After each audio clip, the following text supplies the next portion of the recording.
Summoned through a portal to the podcast dimension, I am Ed Zitron, and this is Better Offline's coverage of the Consumer Electronics Show.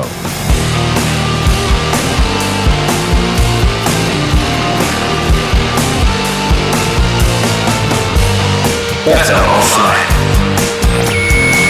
It's goddamn Wednesday, and we're here at the goddamn Palazzo Hotel in beautiful Las Vegas, Nevada, all week with an open bar, tacos, and a comfy place to relax for reporters covering the largest and, I don't know, most offensive technology show in the world, I'd say. And we're here all week with 2 episodes today, and we've got an all-star cast bringing you the best and, well, mostly the worst from the show floors at the Las Vegas Convention and Venetian Expo centers. And my first contestants are joining me on nice and damp from the show floor. That was actually in the notes before that, Chloe. I apologize. I just spilled half a can of liquid death all over myself and this chair. I poured an entire can over this table yesterday. It exploded because it froze. Anyway, Mr. Ongweso Jr. Edward Ongweso Jr. Jesus Christ.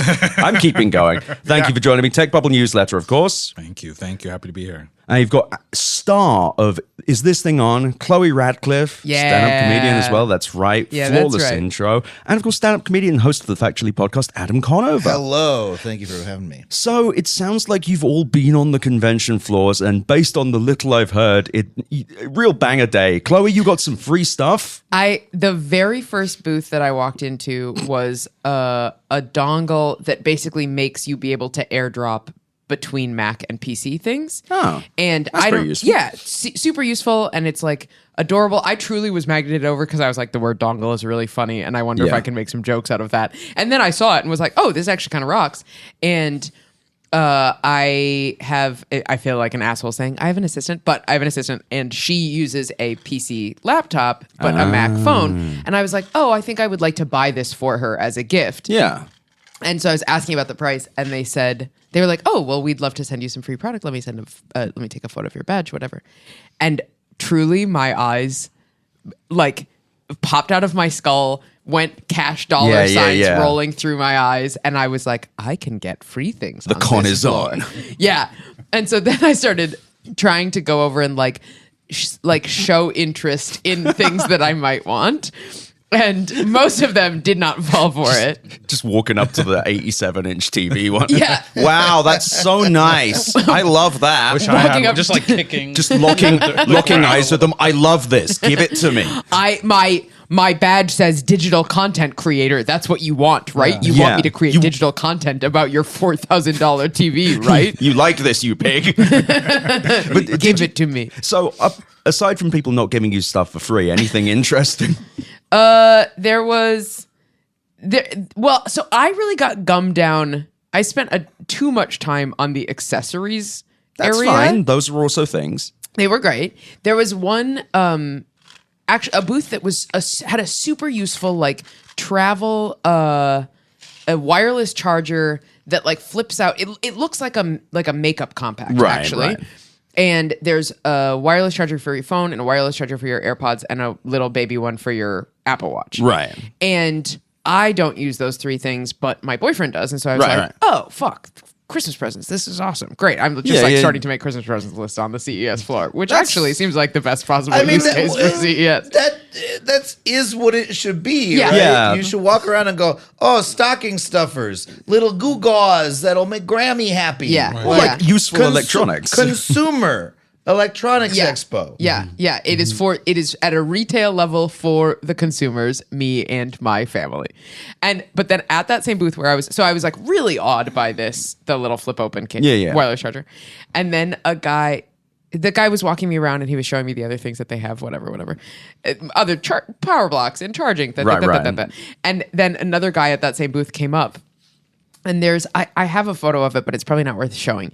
They have a little set of power banks in the back that's pastel colors. Mm-hmm. And I didn't look at that and go, oh, power banks for girls.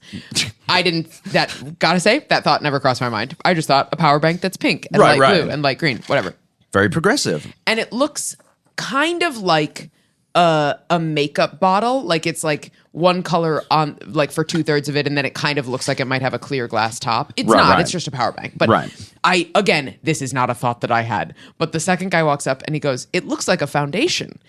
clearly with the tone of like, you're a lady, you will like that. Now there's a guy who knows makeup. Yes, it looks like Conkeela. Like He worked for the product? He worked for the company. Yeah. Okay. And I went, oh yeah, it looks like a foundation. And he like doubled down on it. He was like, yeah. So I think you'd like it. It looks like a foundation. And I went, oh, so these are the power banks for girls. And he went, yeah, they're for girls. And I think the first guy who I was talking to understood that I hated what was going on, like that I was having fun and sort of mocking the whole thing. But he couldn't step in and stop it. And the guy who I was mocking fully did not track what was going on. I love that. I love that they're still, like, it's like 1995 and like, what if computer for woman? Yes. Woman, they're using this thing now, the birds. Truly. He kept doubling down and tripling down so hard on it that I eventually pointed, we're still standing in front of power banks for girls, and I pointed to one on the end that was black, and I went, see, this one, I go, what is that? No, dumb. I literally hit my forehead with the palm of my hand. And then I pointed to the colors and I went, but this one, I go, that makes me happy. And the first guy is like humiliated this whole time. And I was like, I'm sorry, but your coworker is really fucking annoying. That's so good. I love that. I love that they're still doing shit like that. It was crazy. Yeah, I mean, it reminds me of when I purchased in 2013 a 2010 used Prius at the Prius the Prius dealership, and the guy is driving around me and my girlfriend at the time, and she's in the back. I'm the one purchasing the car, but he turns to her and he goes, "So Toyota actually polled 1,000 women on what they would like in the car, and so there's a place to put your purse right here, like under the console." And she hated that so much. She talked about that for 10 years. To look at her and say, we asked your kind. Yeah. We asked 1,000 women. And that is it. We no more, no need to do. It's just, I don't know. Without being too preachy about it, it's like, it's 2025. At this point, it's like, pink is for girls, black is for boys. Yeah. This will fit in your handbag, which you don't appear to have. Also, all of this shit fits in my handbag. Yeah. It's all very small. Yeah, it's like like were the girl ones smaller and thinner, or are they just colors? They were. It was just pink and purple and. See, they gotta go further than that. When they make it like super girly, like I went to the Razer booth and they had, this is an old product, but they had the headphones with the cat ears. Yeah, that's. I feel like that's not so bad because that's like. You know, if you're like a fucking e-girl Twitch streamer and your whole streamer room is Hello Kitty shit, right? You know, Yeah. it's like an aesthetic. I would say that headphones with cat ears is the third gender. That Fair is enough. neither girl nor boy. One of a Fair hundred. enough. Autistic. I would love for one of these guys to be like, hey. It's like my headphones don't have ears on. My headphones are the exact ones I looked for hours and hours and hours, and I tried several of them, and I talked to multiple friends, and then I found the perfect one, and then they weren't perfect, so I returned them and tried another one, and then they were perfect. Yeah, that's the fourth gender. Just diagnosed. Just I'm fresh. I'm fresh. The listeners Shocked that it took this long. The listeners who have been trying to diagnose me for 2 years are like, finally, I'm finally edified. Yeah. Oh God. So okay, talk about beds. I just want a vendor to look at me and be like, this thing plays a little rap music. Yeah, we've been directing this at the urban market. This goes in your sneakers. You like sneakers? You into those? Oh God! Instead, when I roll up, they look me up and down. They see the press card, and then they immediately direct their press person over like they're a bodyguard or enforcer. Or if I ask like 2 questions about how does this work, they're like, he'll tell you all haven't about got any it. money. They disappear. Yeah. Oh, that's so sad. Again, it's 2025, and they're still like, whoa. Don't worry, okay, one of you guys is my goal. This computer CES, has a basketball. Yeah, on it. right. Okay, good. You into that? I'm gonna find someone to riff with on the floor. Yeah. That's my goal in this convention. Not to find a product I like, but someone who won't be a little scared. Yeah. Or be too scared. Or actually will get nervous. Someone who's just like, I don't know. Yeah. I don't know. I've met tons of people like you. But wait, what did you see today? Anything fun? I mean, it was nothing interesting. I circled back to. It was nothing interesting. A really funny review of CES. Another good tagline for the show. Yeah. Welcome to CES 2006. Nothing interesting. Nothing really interesting. I circled back to a lot of the age tech and kind of AI health companion stuff because I was interested in seeing, like, okay, maybe if I have a little bit more of a conversation with them and then get them to explain what the agent part means or to explain the actual use cases, I might find something interesting. But it was just more of the same. There's one firm I circled back to, like I think their name was Ali Q, that is really big on elderly companions, right? And trying to have something that your grandparents can talk to that may or may not cause like chatbot psychosis if they spend a lot of time talking to it. Yeah. And is it but just they'll never be alone. Is it like a thing on the computer? It is just like a big old kind of looking like a orb. Like a big orb? Yeah, like a big orb and some sensors around it. And the pad that you get to talk to and type into. Grandma loves to commune with the orb. Great news, Granny. I got you an orb. Yeah. You like your orb, Granny? Yeah. God told me it was God. Your friend's in the computer. I'm never alone now that I have my orb. Right. I'm like, okay, so you have to log in to talk to someone, essentially. You go into work, you got to sit at your desk and be like, hello, how are you doing? But there's a person at the end or a chatbot? It's a chatbot. That's so sad. Yeah, and this chatbot's supposed to be your interface to the outer world. Is it trained on old people speak? Like what? It says the YouTubes. Right. Shows them AI it turns videos. up the TV, cool thing, right? TV volume to max automatically. It has the same conversation. It agrees. It is too cold in here. It's also I do agree the young people don't work enough.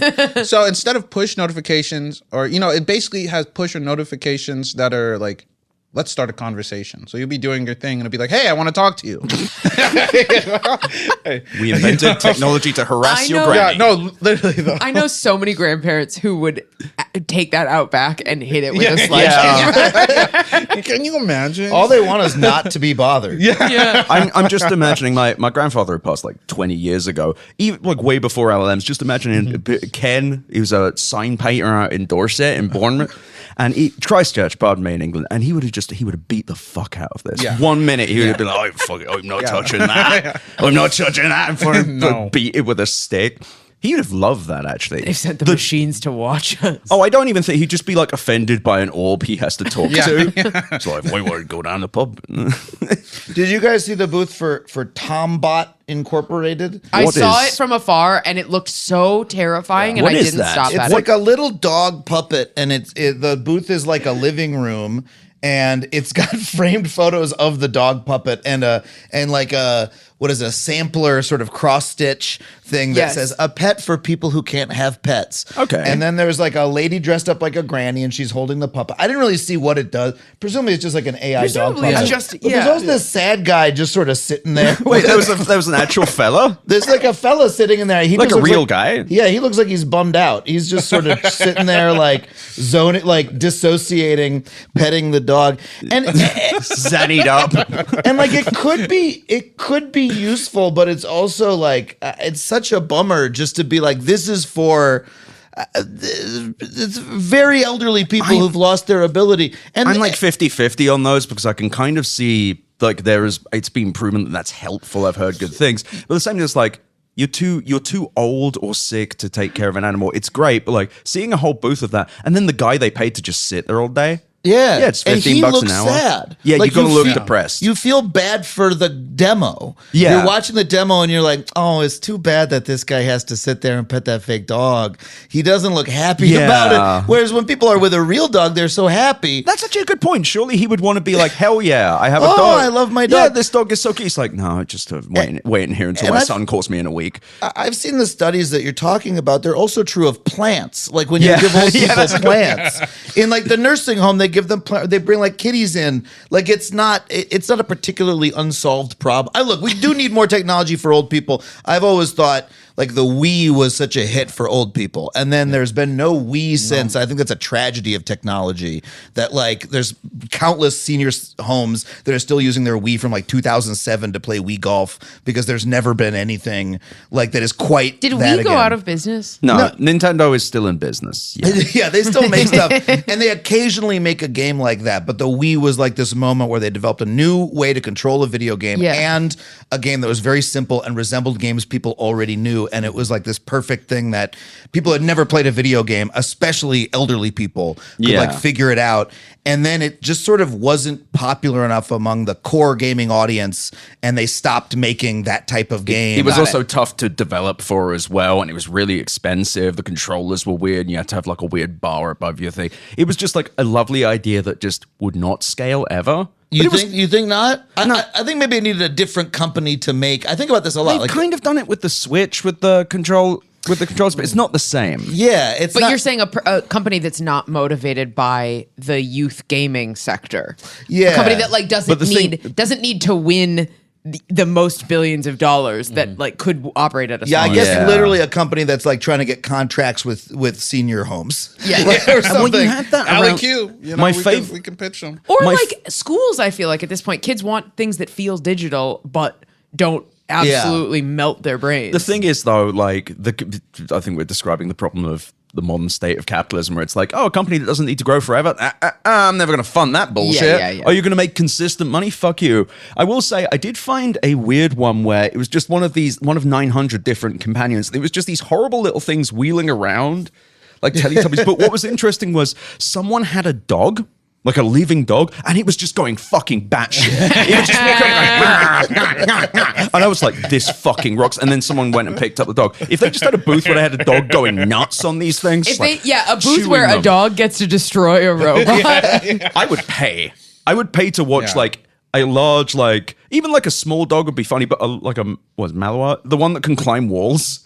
Like a giant dog just ripping up One these of these things. wolf bear How dogs, much would you? Yeah, like a Malamute just fucking Yeah. up like any of these robots would be sick. To I me. feel like we need. So there's the Edinburgh Festival, which is in Edinburgh, Scotland, and it's a big performing arts festival. And then there is the Edinburgh Fringe Festival, which grew up as a like people who were rejected from the core Edinburgh Festival, Mm-hmm. and now the Fringe has become bigger, and it's the biggest performing arts festival in the world, and it's the third biggest ticketed event after the Olympics and the World Cup, and it's crazy. Whatever. Yeah.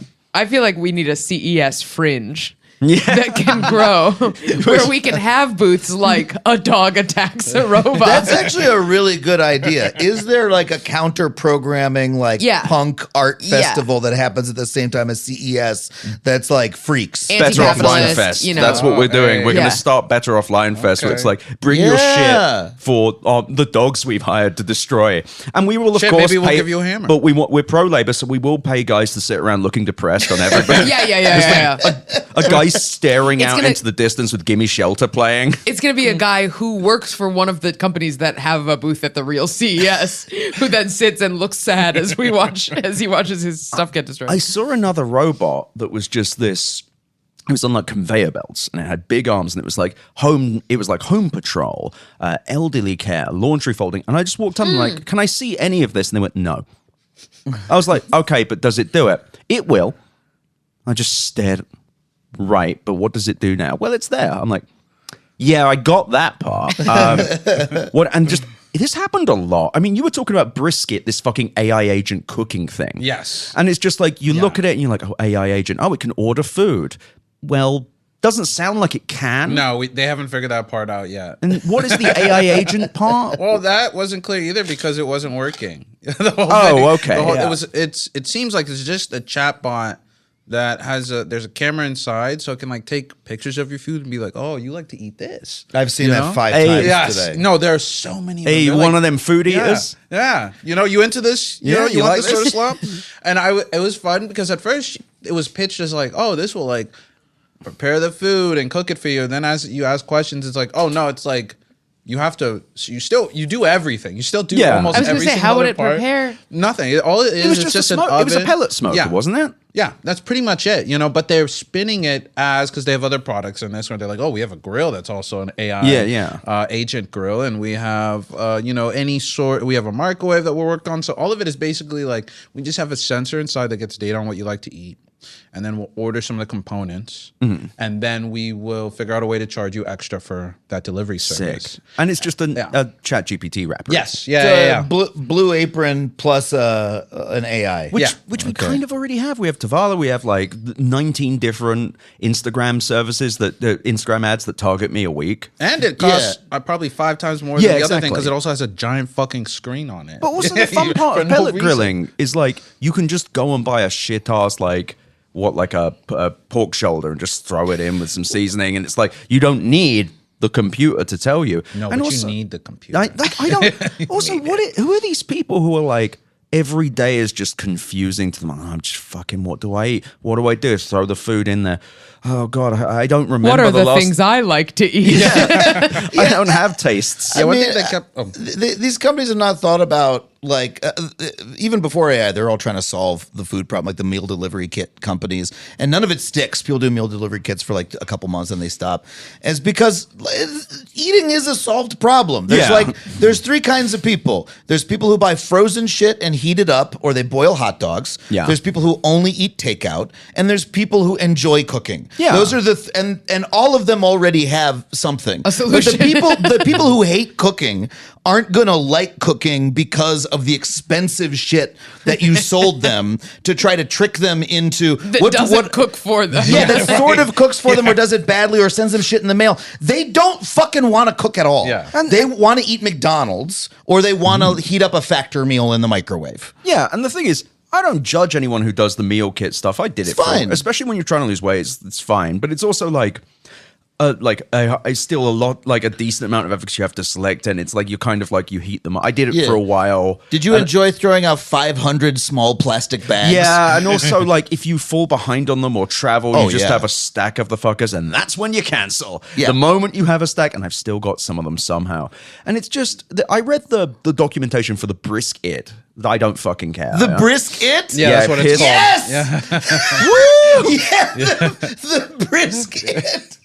If it was called like the brisk IT, I'd kind of laugh, but like it was just like. But I read it and it was like the little fake demo they had on the leaflet that was like, "What I want to eat this. I want to limit myself to 1,800 calories, and I want to leave these foods out." It's just like, all right, no one exists in this manner. Yeah, no one is doing this. No one's going to use it in this way. No one who is buying a, I assume, $1,000+ grill is going to be like, yeah, okay, a chatbot to finally tell me. If you're discerning enough to like pick a grill that costs that much money, you probably put more thought into cooking than just, oh, God, I want to spend $1,000 for a cooker that will just tell me what to do. When you ask them where the labor saving thing is, because they insist this will save you time and convenience, they describe a process that is like longer than getting the food itself and cooking or meal planning on your own.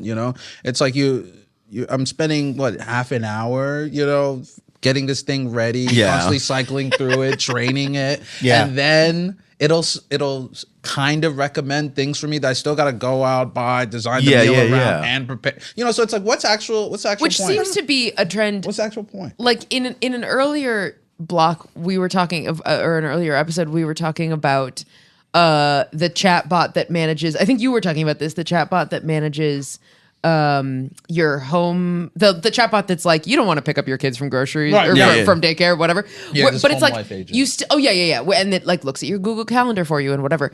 Except you still have to look at your screen to read what the chatbot is telling you. Right. So you could also just look at your screen to look at your Google Calendar. Yeah. Like it's not fundamentally. And look, maybe the designers of that chat agent would be like, no, this combines the 6 apps that you have to have open, except the reason that 6 apps are open is because I have to make a decision about concretely what happens in my life. Like, do I go to this place or this place first? Mm-hmm. And the chatbot fundamentally can't make that decision for me. It doesn't have enough information. It can't.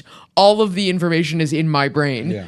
Which is why you have to offload it into the and then it can hallucinate. Yes, I've been trying to write jokes about AI for a while, but Chloe, as a comic, when someone has written a joke that's so good that you can't write anything better, and it's like taking over your brain. Very funny comic named Hayden Johnson who wrote a tweet that was like, every AI ad is a guy saying, "What should I eat?" And the AI says sandwich, and the guy is like, "Wow." and it's so true though. It really it's like sandwich. I never thought of that. Whoa. And that's actually, I think, genuinely a Gemini ad. It's like, what am I going to eat? And it's like, have you tried this ham sandwich? It's like, if you act like that, go to a doctor. Did you ever see those Gemini ads where it's like, hey, you're in this book club you signed up for some reason and you didn't do the reading. What if you faked it and told all your friends that you did? Use us to fake it. What if you joined a book club where you didn't read? Yeah. It's just like, when... Or like, what if you lie to your friends? No, yeah. What if you lied to them? Deceive what if you your loved ones? Right.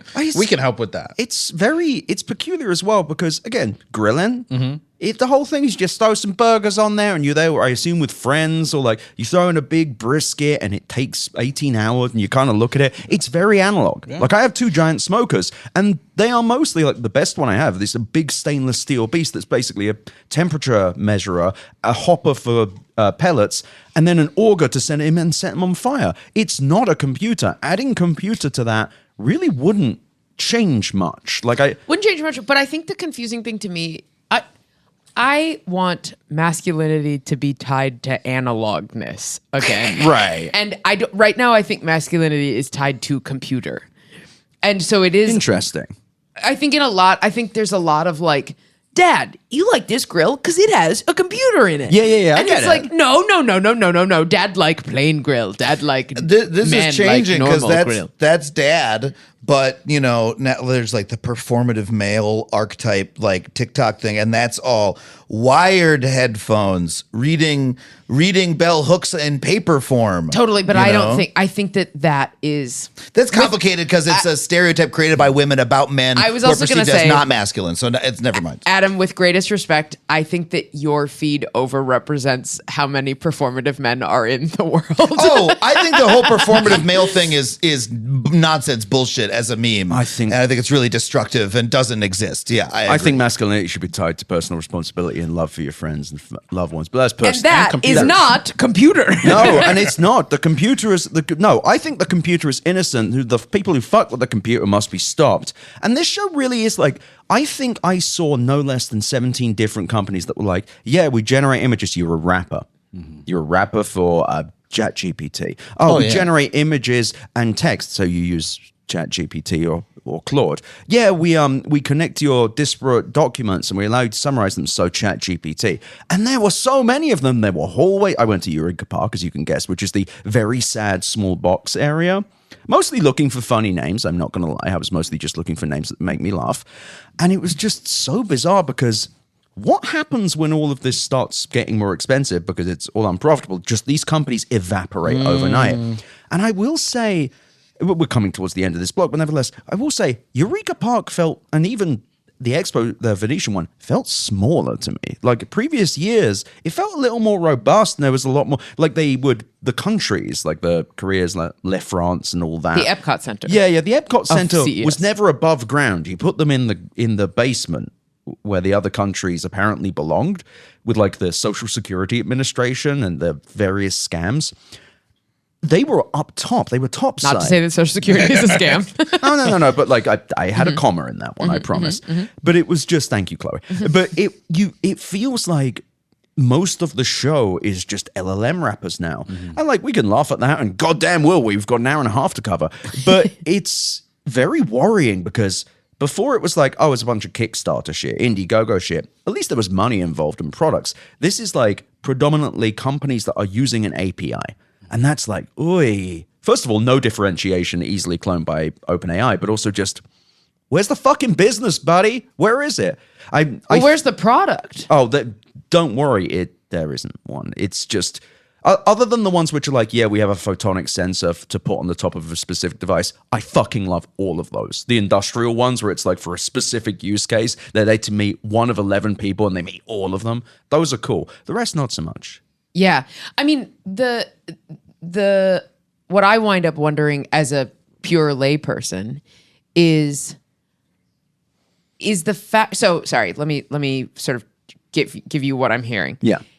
It sounds like, and I agree with this from my experience on the floor, it sounds like some very high preponderance of the offerings at CES this year are functionally wrappers around an already developed AI tool. Yes, exactly. Right. They are some interface with ChatGPT. Yeah. There's some, right.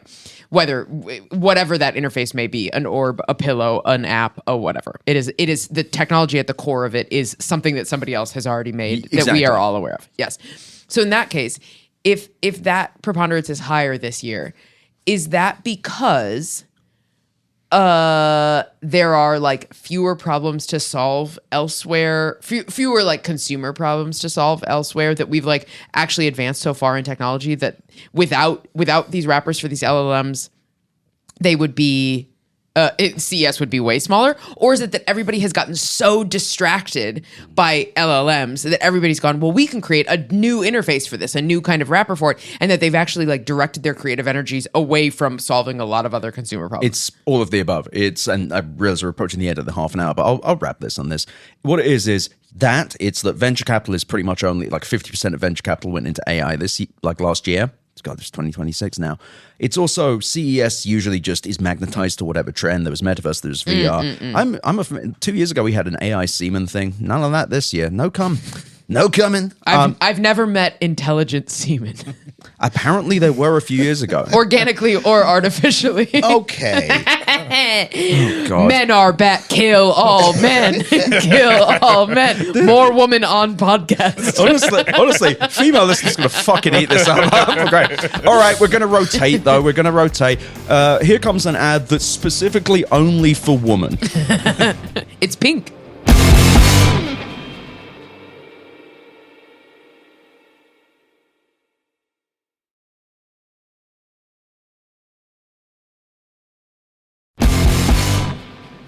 And we're back in the room. Now, we've, of course, got the wonderful Garrison Davis of It Could Happen here. Hello. And we're back with Chloe Radcliffe, actress, of course, in the movie Is This Thing On? Yeah. Stand-up comedian. Yeah. Stand-up comedian and host of the Factually Podcast, Adam Conover. Hello. And we were just talking about LLM wrappers and why everything is LLM this year and AI this year, more so even than last year, and why there are so many things that are just effectively wrapping around the ChatGPT API. And what it is yes, CES magnetizes the trends. Like it goes wherever the trends are. We've had our metaverse and VR and AR and 2015 was very Indiegogo heavy, crowdfunding and such. But I think it's also the funding thing of where venture capital is going, but also it's just fucking easier to build a company on top of it. Now, people will frame this as, it's democratizing building companies. No, it's democratizing lazy fucking assholes building nothing. Take that, suckers. No, it really is, though. The suckers being venture capitalists and customers as well. Because it's like, yeah, I built a company. No, you fucking didn't. You built something on top of someone else's company and you're claiming it's yours. And by the way, those API rates are going the way. They're too cheap. They don't make sense. But yeah, it's just kind of sad because usually you go to CES, I'd say 40% of the stuff will be dead in a year. This one is like, if things go the way I'm expecting, all of it, like maybe 75% of it, to be fair, but like every LLM powered thing. You're saying even the robot dog? Especially the robot dog, because that has physical. No, don't kill my robot dog. And not how many times are we going to talk about killing dogs on the show? Every time that Chloe's on. I actually have a whole... multiple times we've... I have a whole nother product I want to talk about killing dogs. Oh, God, fucking... It is about dogs. He landed the plane perfectly. He really dogs. Landed it. So I wandered into it was like a consortium of Internet of Things home products or whatever. And the guy recognizes me. He's like, "Oh, Adam, I like your show. Great." I'm like, "What do you got in here?" He's like, "Oh, I represent all these different companies." He actually said one of the, when someone like accidentally says something that sounds really useful here, he's like, "This thing over here will detect if you left your stove on and turn your stove off automatically." I was like, "Wow, That's great. Why didn't we invent that 50 years ago? Yeah. It seems very obvious as a product. Then he's like, over here we got the smart dog crate. Hell yeah. And it's like a big, like, okay, first of all, imagine if your dog crate was like a Twitch streamer's room. Oh, good. We talked about this briefly, but I want to hear more. I think this is a different smart dog crate. One? Does it measure the height of your dog? No, that was the one we saw. No, I think it's different because the one that I was looking at. So just to catch you up, this is one sentence overview. There's a little crate that measures your dog's breathing rate, your heart rate, and the height distance between the top of the crate and the top of the dog. Just in case. And I said, why do we need that? And the guy said, because if the number doesn't change for a while, maybe the dog has died. And I said, but wouldn't you know that from the other numbers? Or by looking. Oh, God. Just the idea of like the distance from the ceiling to the dog has not changed in 3 days. Something is wrong. Now, my dog's I think in it's flux. Yeah. I told my boyfriend Stuart last night about the dog crate that I saw, and he was like, well, you want to avoid the terrifying case of your dog shrinking or worse, getting bigger. No, that's the thing. It's like my dog is not in a perpetual state. It's like my dog varies at times. Yeah. But wait, so Adam, you found another one. What's another one, a Twitch streamer crate. A different one, yes. It had, among other things, it had an iPad in the dog crate so you could show your dog videos and video chat with your dog. It had like a privacy screen that would open and close, like glass that you could remotely open and close. In case your dog wants to try on new outfits. Your dog wants to pretend it's in a limo. Yeah. Yep. Or like if you were, had your dog in some sort of like prison visitation situation. It was I guess if you don't want strangers to see your dog's dick. This is a thing I vaguely knew already existed. When does that happen? I want my dog to be modest, Ed. They said it was, he was like, some people put a blanket over the crate, but now you don't have to do that. And again, it's one of those things where it's like, yeah, what was the problem with the blanket over the crate? And also the blanket over the crate is to make the dog go to sleep. Yeah. It's to say it's nighttime now, not I need some privacy. Not they called it privacy screen, and it was cool. Like I was aware this already existed, like a pane of glass that if you like run a current through it, it suddenly turns opaque or something. Right. And that was cool to see go, even though I knew it already existed. But but then a big part of it was like, if you are at home and your smoke alarms go off and your house is on fire, you can open the door of the crate automatically so the dog can run away from the fire. Or if you're on your way home and you want to let the dog out a little early. And the thing in my mind is, I'm like, who's crating their dog this much? Like, usually when your dog's a puppy, maybe. Yeah, you're training a dog to stay in the crate and be happy in it. And the whole point is that it can't leave. Like, you kind of train it to like the crate. Like, why would you let it? I guess if you let it out early, I don't know. Also, the whole point of a dog is that it knows routine. Yeah. As everybody knows, the point of a dog is routine. The point of a dog is maximal efficiency. Is optimize your dog. Optimize your dog. But if you let the dog out, if you open the dog crate early, and the dog has no way of predicting when you're going to open the crate remotely. And you are not there. And you're not there. Like, I feel like if you have a dog crated while you're gone, because I do know people who are like... There are tons of people who do that, yeah. Yeah, and do, it's whatever. It's judgment aside about whether you should have your dog in the crate that much or not. Just totally setting that aside. Just dealing with the reality of there are people who do. If you drive home and the dog hears the garage door opening or the dog hears the front door opening or whatever, then the dog gets to be excited because the crate is about to open. But if you're just randomly opening it, it's like, do you know that experiment with rats where they like shocked them, where they play the buzzer? Was that the one where they shock the dog? I know they had one with rats that I'm thinking of where they like play a beep and then shock the rat. Yeah. And those rats survived like 2 or 3 times longer than where they just randomly shocked without the beep, because the rats who didn't have the beep were so anxious the entire time, were so stressed because they didn't know when the shock was coming. Whereas when they knew it's right after the beep, they could like prepare for it for the second between the beep and the shock. And I feel like that's what you're doing to your dog if the dog's just like, this door could open at any moment. Could a person fit in this thing? Okay. We were talking. Well, no, we were talking about the cat ear things. You got an iPad in you, so it was like a Twitch streamer. I got a few furry listeners. I definitely know people that. No, that's like I'm like the Yif Maxers who listen. Yes, there's going to be one person who emails saying they love that, and another that threatens to kill me. It's going to be great. It was kind of charming. It wasn't that. To your point, Chloe, I think if you were a dog and you're like in the crate all day, and then suddenly the door just like silently swings open, I'd be like, oh, humanity is gone. They've died, and I've been released from my. I'm in like a 28 days later situation. Yeah. Like it's the beginning of the movie. I'm gonna have to eat my owner. You just come back, the dog fucking kills you. It's too ominous. All right, Gare, what have you seen today? Today I've been to once again more panels. I went to the Panasonic booth once. Actually, I would prefer to go over your favorite part of CES. What do you mean? Which is showstoppers. Yeah, showstoppers who have made war with me. Yeah. Because I work at a PR firm. They've decided I cannot go. Very unfair, very nasty. So if you ever go to showstoppers, my request is you eat a lot of horrible food. I want you to upper deck every toilet in that place, and we turn this into Mos Eisley Cantina. I like when that drinks. accent comes out. Yeah. What is that specifically with the consonants? Like, what do you call Mos it? Mos Eisley Cantina. It was like it's West London. It's West London. It's West London. West London.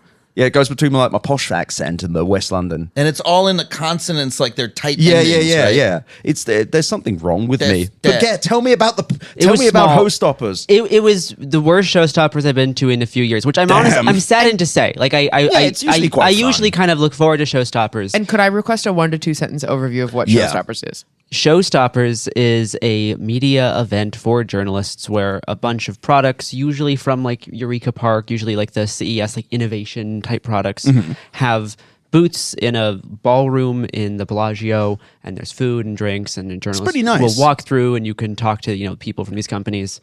It's like another like condensed version of like the show, all in like one room, and it's like every Tuesday night at CES. And is there who gets to be there? Journalists. Not who gets to look. You have to pay. Who gets to show? Like exhibitors. Who gets to stop the show? But I guess what I'm saying is like, can you just pay enough and be one of those exhibitors? Like, is it just? It's not like. Nobody's picked these products as like we think these are actually the best. There's or the a most degree interesting. of that in that something that's outright fraudulent they would probably say no to, but probably not. Yeah, because like there's not much space, and so they kind of defer to people who've won like the CES Innovation Awards every year. So there was like a few of those booths. But what was mid about it? What was not? It was they changed venues. It was in a much smaller ballroom. That's actually a terrible. That's than a the past few sign. years. Yeah, and I would say about 40% of the show floor was once again your favorite product, smart glasses. Woo! So many smart glasses booths. Interesting. There was like three like regular smart glasses, all like back-ended via LLMs, like the auto translation glasses I tried on. Right. One was a sound translation where they like have speakers in the arm that they were running that translation through Microsoft's AI. They had another like a backup translation that you could run through ChatGPT's. I did That's funny because Microsoft is powered by GPT. This is I'm not saying just what the guy said. I'm not saying you're wrong. I'm just like that's just like classic CES brain. It's just like it runs through ChatGPT or ChatGPT with a different hat on. The other ones, which were like the visual translations as well as like navigation, like they hook up to like Google Maps so they can do that sort of thing. If you're like biking. But the big ones were the Rokid glasses, the crowdfunded AI smart glasses. Did they work? They worked better than the sound ones. The sound only ones worked, but with a pretty significant delay. How long about? 10 seconds. Jesus so Christ. you can't have a conversation with them. They were prettier. They look like normal glasses. The Roku glasses are a little bit more obvious that they're smart glasses, but the translation's faster. It's hard to have eye contact with someone in a conversation when you're got text in front of them. You have like the kind of like blurry like hologram text. But as long as you can focus your eyes and multitask, it's like okay. That one runs through ChatGPT. There's two different like in-ear like earbuds. which listen to and transcribe conversation, also run through ChatGPT. The worst part about those, though, is that they worked really well, and you could like whisper. And that was the main feature. That was the main feature. It was like auto dictation if you like whisper. So even in like a loud showroom, and it worked? Yeah. That's kind of cool. So even in like a loud showroom, the person who had it on could like whisper something. I could not hear it standing like 2 feet away, but it was like it was perfectly transcribed, and I could like match via reading lips, and it was good. And is this? Sorry, hold on. This is translation through language and transcription. It does both. Okay. And these were earbuds. These were basically like a AirPod style. Cool. But the dictation feature is a subscription model. You have to pay to keep using it. And it's powered by GPT and all that. And it's also powered by GPT. So there's a few things like that. There was smart like swim goggles. There was smart like ski goggles, bike goggles. One question just with the previous one. Sorry. Yeah. So you need a subscription, but do you need an internet connection as well? Ooh, I didn't ask that. That's because I assume it must connect to your phone or something, which is just like because yeah. Because like ostensibly, if you're the dictation needs the phone because you see the dictation like getting updated on your phone. That's not too bad. It's gonna be synced to your mobile device. But you'd want that anyway. That one's not so bad. But the translation ones, it's like if you're in a foreign country, you can't necessarily rely. Like the situations you need translation will probably not be in a major metropolitan area because. Depending on the country, and if it's a country where it is a major metropolitan area and it doesn't have English translation, the cell service might not be good. May not. It's just also the idea of walking up to a person who doesn't speak English, who speaks like literally so zero of English that you can't converse, muddle through. Yeah. And being like, hold on, let me put in my $1,000 machine into my head that is going to make me be able to talk to. I mean, a lot of the glasses, at least, it's for like putting on so you can hear people like around you, which isn't too bad. It's not necessarily even for conversation, but like at least you can hear someone speaking a foreign language. Then you can eavesdrop. So that these people who are specifically who have switched to a foreign language specifically so that you won't understand what they're saying. This is what I did. It was really funny when I was a kid, and my parents used to speak in French in front of my brother. And I had to try and avoid us hearing. We didn't tell them for fucking years we could understand. Then we could completely understand. Totally, what they're doing is teaching you French. No, we were just listening to work out why how long we were going to stay places, or if there was something we were going to do we didn't want to do. And then eventually, I think one of us like laughed at something they said. It was like, oh shit, god damn it. Years of the scam. But okay, so it's kind of useful if you are someone who only speaks English, talking to someone who's speaking another language but can like understand English, but maybe can't like speak it very well. Right. I do actually think the translation. That's like the main use case. There's stuff like this has been normalized a little bit too. Like I've gone to plenty of hotels where there's someone from mainland China trying to check into the hotel and they're using the translation thing. And it's like, and then they show the phone. Yes. And like that'll get more refined. And I don't know. It seems to me like translation is one of the few things that like I was about to say this really good for. Like it is an improvement. Yes, we're working our way there. Yeah, totally. And that like it is a positive use case. It is a like non-harmful, at least broadly non-harmful use case. I more was imagining the setting, when you're in the rural Uzbek mountains and you're trying to communicate with, like, I was trying to imagine the setting where you have no Wi-Fi, but you're like trying to use these earbuds, which just feels like a set piece in a movie. So like, although some of these things kind of like worked to some degree, the audio one's a little bit slower. Like these are all stuff I've tried on at CES before. Like I was going to say, I feel like we had this conversation last year. We've had this exact conversation before. Like these are not new.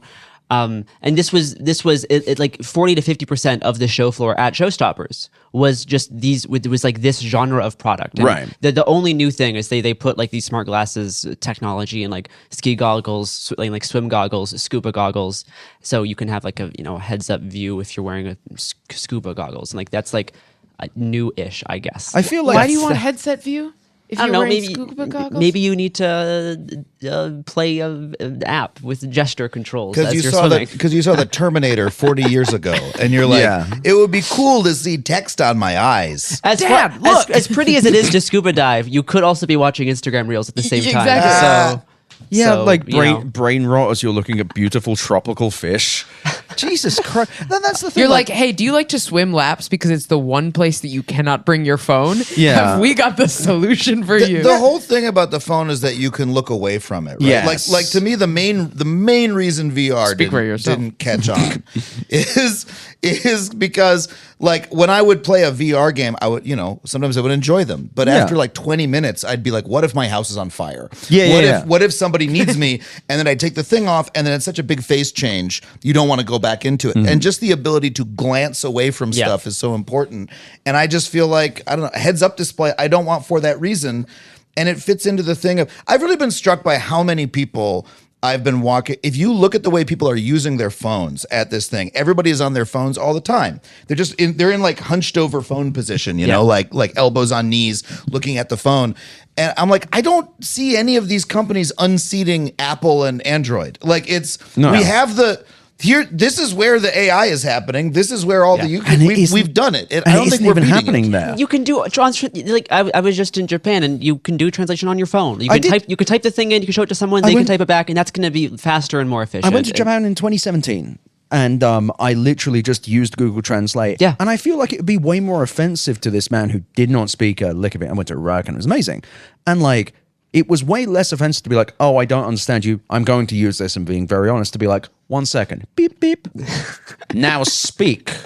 That's what I mean. You imbecile who cannot converse with me, versus being like, we're both from different countries. Like, wow, how magical. Yeah. There is a barrier, and technology has solved this barrier without removing the honesty of conversation versus I have paid someone $500 and $25 a month so that you and I can pretend we understand each other, because we don't. And I really do think that like at the broadest levels, I do think that the translation use case makes more sense than almost any other to me. And you know why it makes that sense? Because it's written in English. But Adam, what you were saying earlier, I couldn't miss it. Anyway, the burden of being a comedian, you have to take the low-hanging fruit. But Adam, what you were saying earlier, just a second ago, about like, we've already, like, the winners are here. The winners are the iPhone and Android phones. Yeah. Sort of goes back to what I was asking in the earlier block about why are the rappers so prevalent, and is it because, Ed, I'm hearing you that a huge part of it is that we're following the trend, but also like, is it that there is some degree of the biggest consumer tech gaps have been closed right now, or like the biggest consumer gaps that we can imagine right now? I'm sure in 10 years we'll be in a totally different situation. The iPhone was like 90% of all technological advancements that was possible when it was invented. That's what I mean. Like it sort of it was all the low-hanging fruit all at once. It's been refined over 20 years. And they planned for it. Like there was a famous Goldman Sachs analyst called Jim Covello who said like the iPhone, they knew it was going to happen like a decade beforehand. They just needed Bluetooth to be smaller. They needed GPS to be smaller and modems and such. And like Apple has made the same thing in a dozen other form factors, and they're all less popular than the iPhone. They're just like less the iPad, less the Apple Watch, less the iPhone is like the main thing. Obviously the Vision Pro, which is the most successful version. Yeah, that's the popular product everyone loved. And I think there's another level of it as well, which is it's follower culture, because it's when a big company goes, we're going to try this. And I think the Meta glasses, because a lot of credulous journalists went, wow, I could use this to video myself cooking. I could use this while walking around. I did a content video as a content creator. This is now a thing. And because that happened, everyone goes, I bet those fucking dumb fuck VCs will buy anything. No one. They will. And but VCs will, but have we seen any proof that consumers will? No. But VCs will. Yeah. But it's like, we can clone the very popular Meta Ray-Bans. You mean the horrendously unpopular one? The unprofitable, but also not super profitable? Like Meta is not. I've never seen them in the real world. I've never seen anybody using them. I've literally seen them I've once. seen one person using them. Yeah. Don Lemon.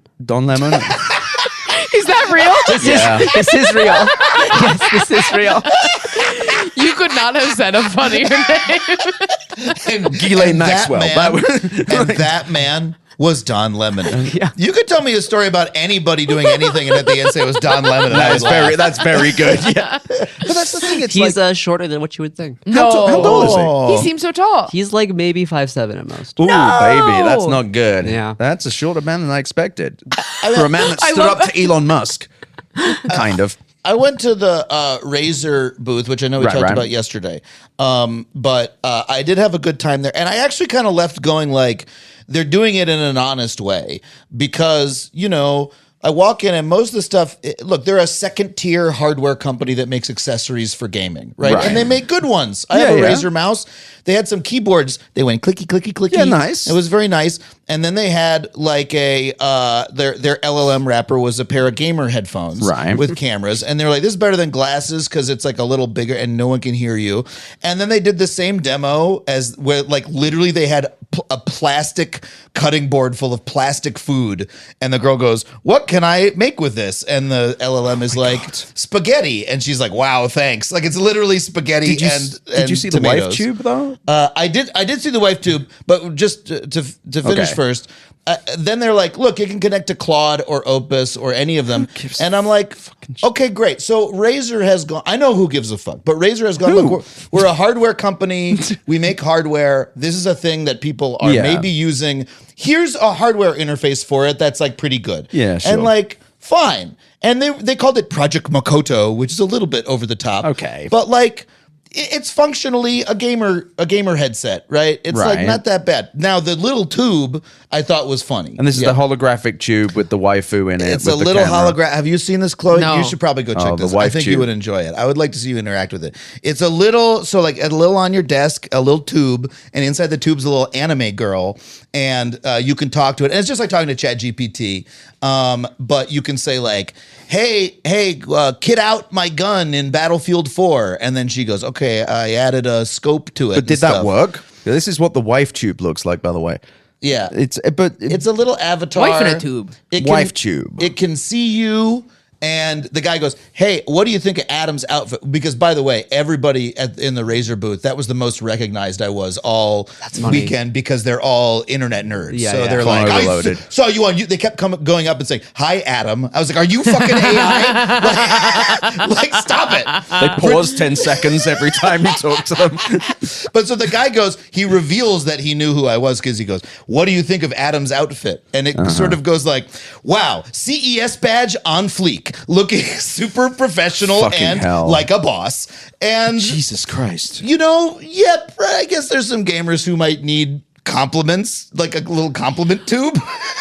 But it was dumb, but also it compliment was, tube, it was like a little toy. I felt like they weren't even taking it that seriously. They're kind of shrugging, going like, yeah, this is the bullshit we got to do this year. Yeah, we're Razer. Hey, you want a mouse or you want a little anime girl tube? You want something useful or do you want whatever the fuck this pervert tube is? I mean, at least but they make LED fucking desktop towers. Nobody needs any of Razer that doesn't shit. have like delusions but the of people grandeur. that love it. Yeah. But like, I don't know, just like, if you buy the waifu tube, they should fucking put you on a list. I'm sorry. Like, if you're like, I desire a tube where to quote Robert from yesterday, where like Krieger's hentai wife from Archer resides, you should not be allowed to. Like, you should have to introduce yourself to your neighbors. Like, it's just a very worrying product. And also, who the fuck for? Like, who is? Yeah. Because it's not good enough to give you like CES badge on fleek. Wow.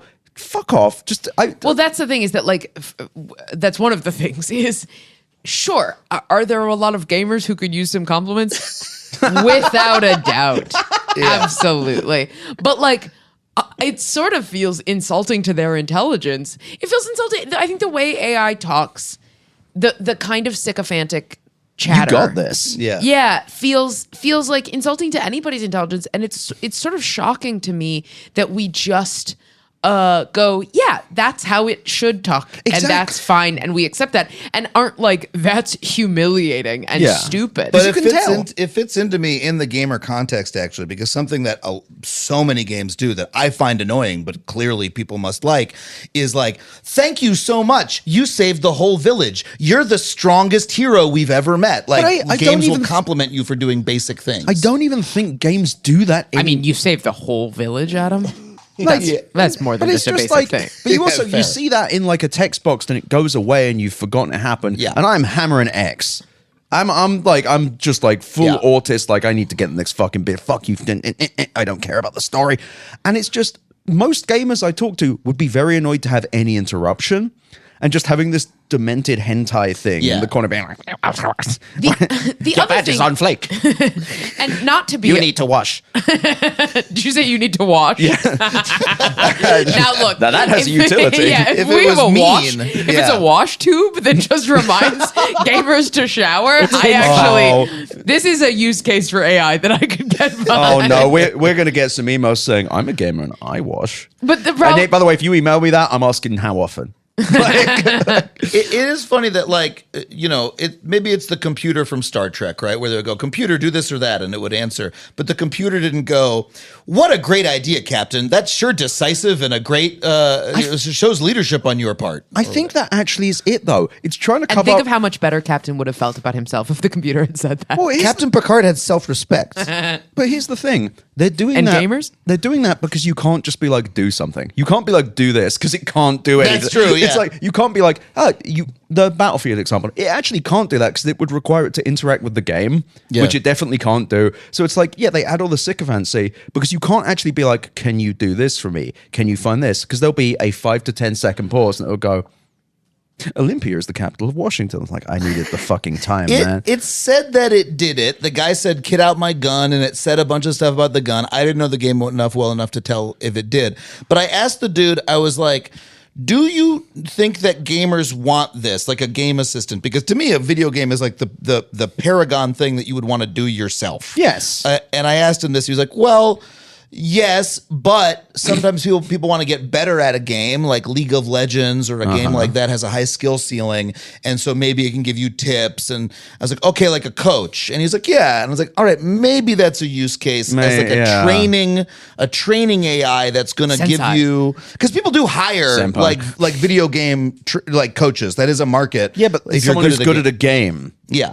Not like a regurgitation of how many game FAQ pages. I'm not even being sarcastic. I'm not even being sarcastic. Like people, I've had many people help me with games, but people. And the whole point is they watch you and go, that was wrong. That was wrong. No, do this. Like, you're doing this. I see you regularly making this action. I don't think you could recognize that through a camera. I guess it could maybe be used for walkthrough guides. If you're like stuck at a part, you don't know how to continue, you can ask and it'll like regurgitate some IGN article about how to get past the like fourth dungeon. I mean, like PlayStation already has that built in. Yeah. Do they really? Yeah, with Astrobot, they really brought it in as well. Yeah, I don't know that. They have a feature. The developers have to like build it in, but like Astrobot has this all done because that's like a super first party game. Rocks. It like you hit the PlayStation button and it has like game hints. So literally, if you're on a level and you're like, where's the fucking third puzzle piece? And it'll like show you a little video or give you a hint. But that's like basically they just put the game fact in the game. I used to write video game guides. And the problem is that the things that people get stuck on can be so because it's why they have like yellow things on ladders that you have to climb now. Because something that seems really obvious to 1 million out of 1.9 million out of 2 million people is really just not obvious to like 1,000 people, and all of those people post online. And they are just like, what the fuck do I do here? And then you get the people who are mad that it's too obvious, but it's like, it's yet another thing where it's like a solution in search of a problem. And it's just kind of sad. And I hate to do this really abrupt thing, but we're at 30 minutes, and the next thing will solve either all of your problems or cause you more. Your choice, but you really have to give them your money, whatever it is. And if it's a podcast, you have to listen and trust them wholeheartedly.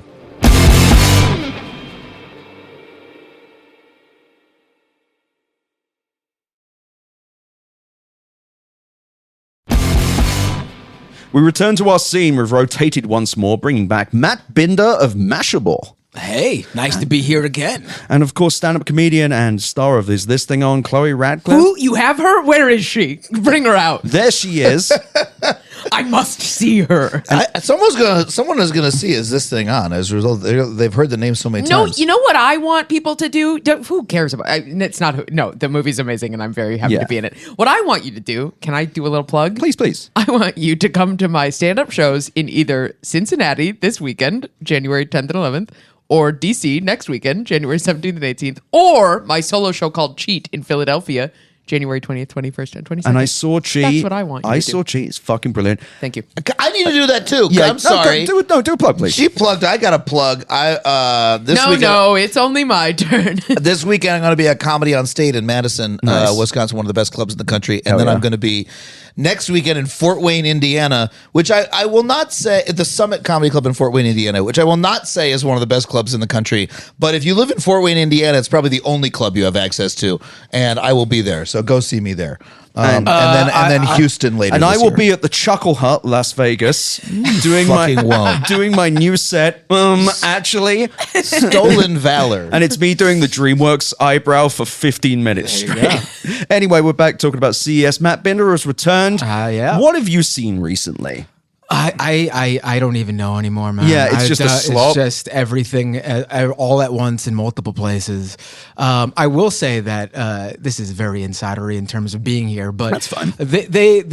Vegas has very specific Uber pickup points. Yes. And it seems like when CES comes to town, they just decide to fuck with everyone and move them places Yes, they without do. telling the Uber drivers. Yep. So, you try to get somewhere and you just can't because the Uber driver can't fucking get to you. West, you have to go to the West Hall and go to the Diamond Lot, or you have to go to the Renaissance Hotel. That's the only way to get out of the LVCC. You can also take the tram if you want to be shoulder to shoulder with people who all want to die. Today I walked from the LVCC. Great. How long did it take you? LVCC to here, it took me half an hour, maybe a little bit less. Damn, you power walk. My priority is speed. But what? What a voice. I'm surprised. That's like an English thing that I'd see in Eureka Park when your priority is speed and it's just a SaaS product. Yeah. But Matt, have you not seen what have you beheld? All right, so I did. I don't even remember the name of it, but I did. I remember the last time I was on this show, I was lauding the fact that crypto and blockchain is dead at CES. Oh, did you find some? I unfortunately found something. I don't remember what it did. It was a mining company. I don't know what their product did.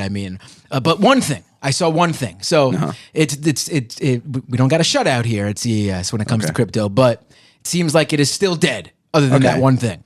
Right. Yeah, it's the way, I will also say when crypto was here, and I do remember it, it was so half-hearted because first of all, it's the problem that all the AI shit runs into, which is it's internet connected, but it's also where AI really doesn't work, crypto really, really doesn't work. It's like, it's a blockchain game. Great. So what you do is you get the thing. It takes 10 to 15 minutes based on the Ethereum blockchain. And now one thing has happened. Now you'll do another thing. Yeah, you're going to need more Ethereum because every single time you touch this, I've definitely walked around a few of those. I'm like, yeah, so does this work? What's proof of concept? We've got a white paper. I'm like, fucking just everything. Well, that's not good. That's not good showcase material for a None convention. of it was. And last year I did see a panel that was a guy talking about quantum and Web3. And I thought it would be funny. No, it was just a guy. It sounded like someone with a concussion. Like Web3 quantum fast, but quantum will break blockchain. And everyone going, You bringing up Web3 did make me remember that I didn't go into it, but I did pass by. Apparently, Jason Calacanis, whatever his name is, from All In, they were doing a live, just him was doing a live All In podcast at CES. Jesus Christ. Had no interest in going in, but I mean, Jesus. they sent like the least successful. we've sent our clammiest man. Yes. Our dampest man is here to bring you the dampest coverage of the CES. Because the other guy, whatever his name is, he's the most wealthy one, I think, right? And there's just David Sachs. And David Sachs is too Just busy. a melted candle. He's too busy with his insidery trading stuff with the Trump administration. So, I mean, I guess Jason Calacanis, whatever, how you ever say his last name. Cucaracha. Yeah, I mean, what was his claim to fame again? He sold Mahalo. Yeah, like the SEO. The SEO shop, and then Slop Weblogs. engine, right? But Weblogs, which created Engadget, it's like a weird thing where like he had a hand inside. He was also early. Oh, right. Basically, what the fuck is he doing here? He's on the All In podcast. He's one of the 4 hosts, right? I mean, what? Yeah, but I mean, I guess I can't really judge someone for being like, I'm going to do a random podcast at CES. It's not random. I planned it. Right. No, but I mean, it wasn't this is Ed Zitron's show, and Ed Zitron is here. Yes, All In is 4 guys, and they sent just the one guy don't really even like. That is really, yeah. They did a regular episode. They're doing one right now. It's like, yeah, Jason, we need you to cover the CES. Thank fucking Christ. Okay, let's do the show. Jason's gone. God, that would be really. Is there 4 of them? There's 4 of them. I never remember the 4th one, but because he stays out of the political world, I think, for the most part. Or maybe they had Trump on, and he was just like, "Yeah, we're gonna be the biggest immigrants. We're gonna have the biggest immigrants in the world. They're gonna be the largest." And they're like, "That's so great. You should do one H1Bs. I don't like foreigners." And like, yeah, we don't like them either, but we need H1Bs. We don't like them, but they were the biggest. He was looking at Chamath, I'm sure, when he said, "I don't like foreigners." I'm sure he said, yeah, I'm sure that was fine. Oh God, I can't believe this is meant to be. Actually, this is a good segue. This is meant to be the consumer electronics show, but I keep running into non-consumer. Like, Eureka Park is like full of just meaningful enterprise stuff, like sensors and like solar things and like things that when you look at, you want to make a joke at it, be like, okay, this is a specific sensor for like, oh, it's a wetness sensor for a specific like cleaner of some. It's like a very specific thing, and then just like a cat litter. Like a robotic cat litter thing that was not available. Right. I mean, yeah, I was taking a video of just like I was in something that had like a whole lot of signs up, like it was a science fair, and I videoed just like the titles because they were baffling to me. Fleet management with Vision AI, nice. Edge AI meets human touch. What? And then AI native compute for the IoT. These are not consumer products. These are money laundering operations. Yeah. That's just connecting various phrases together to see how many venture capitalists actually read the things they invest in. That's classic CES though. A few years ago, it was every company was a Web3 metaverse interactive artificial intelligence on the blockchain. My favorite one was one that was just, I want to buy that. Yeah. No, my favorite one was one that just said, let's see. It was called Sorb. And it just said solve via Sorb. Let's just bring this up. Yeah. For a second, I thought he said solve via Sorb. Solve. Your accent is making this specifically difficult. This is really difficult. I just Sorb, SORV, solve via Sorb. And I will admit, I didn't want to know anything more because mostly that handled it. Like I got it. Yeah. I'm constantly like, what do I do? And I Sorb. Right. I'm sorbing. A side note on the accent. This is a completely unrelated.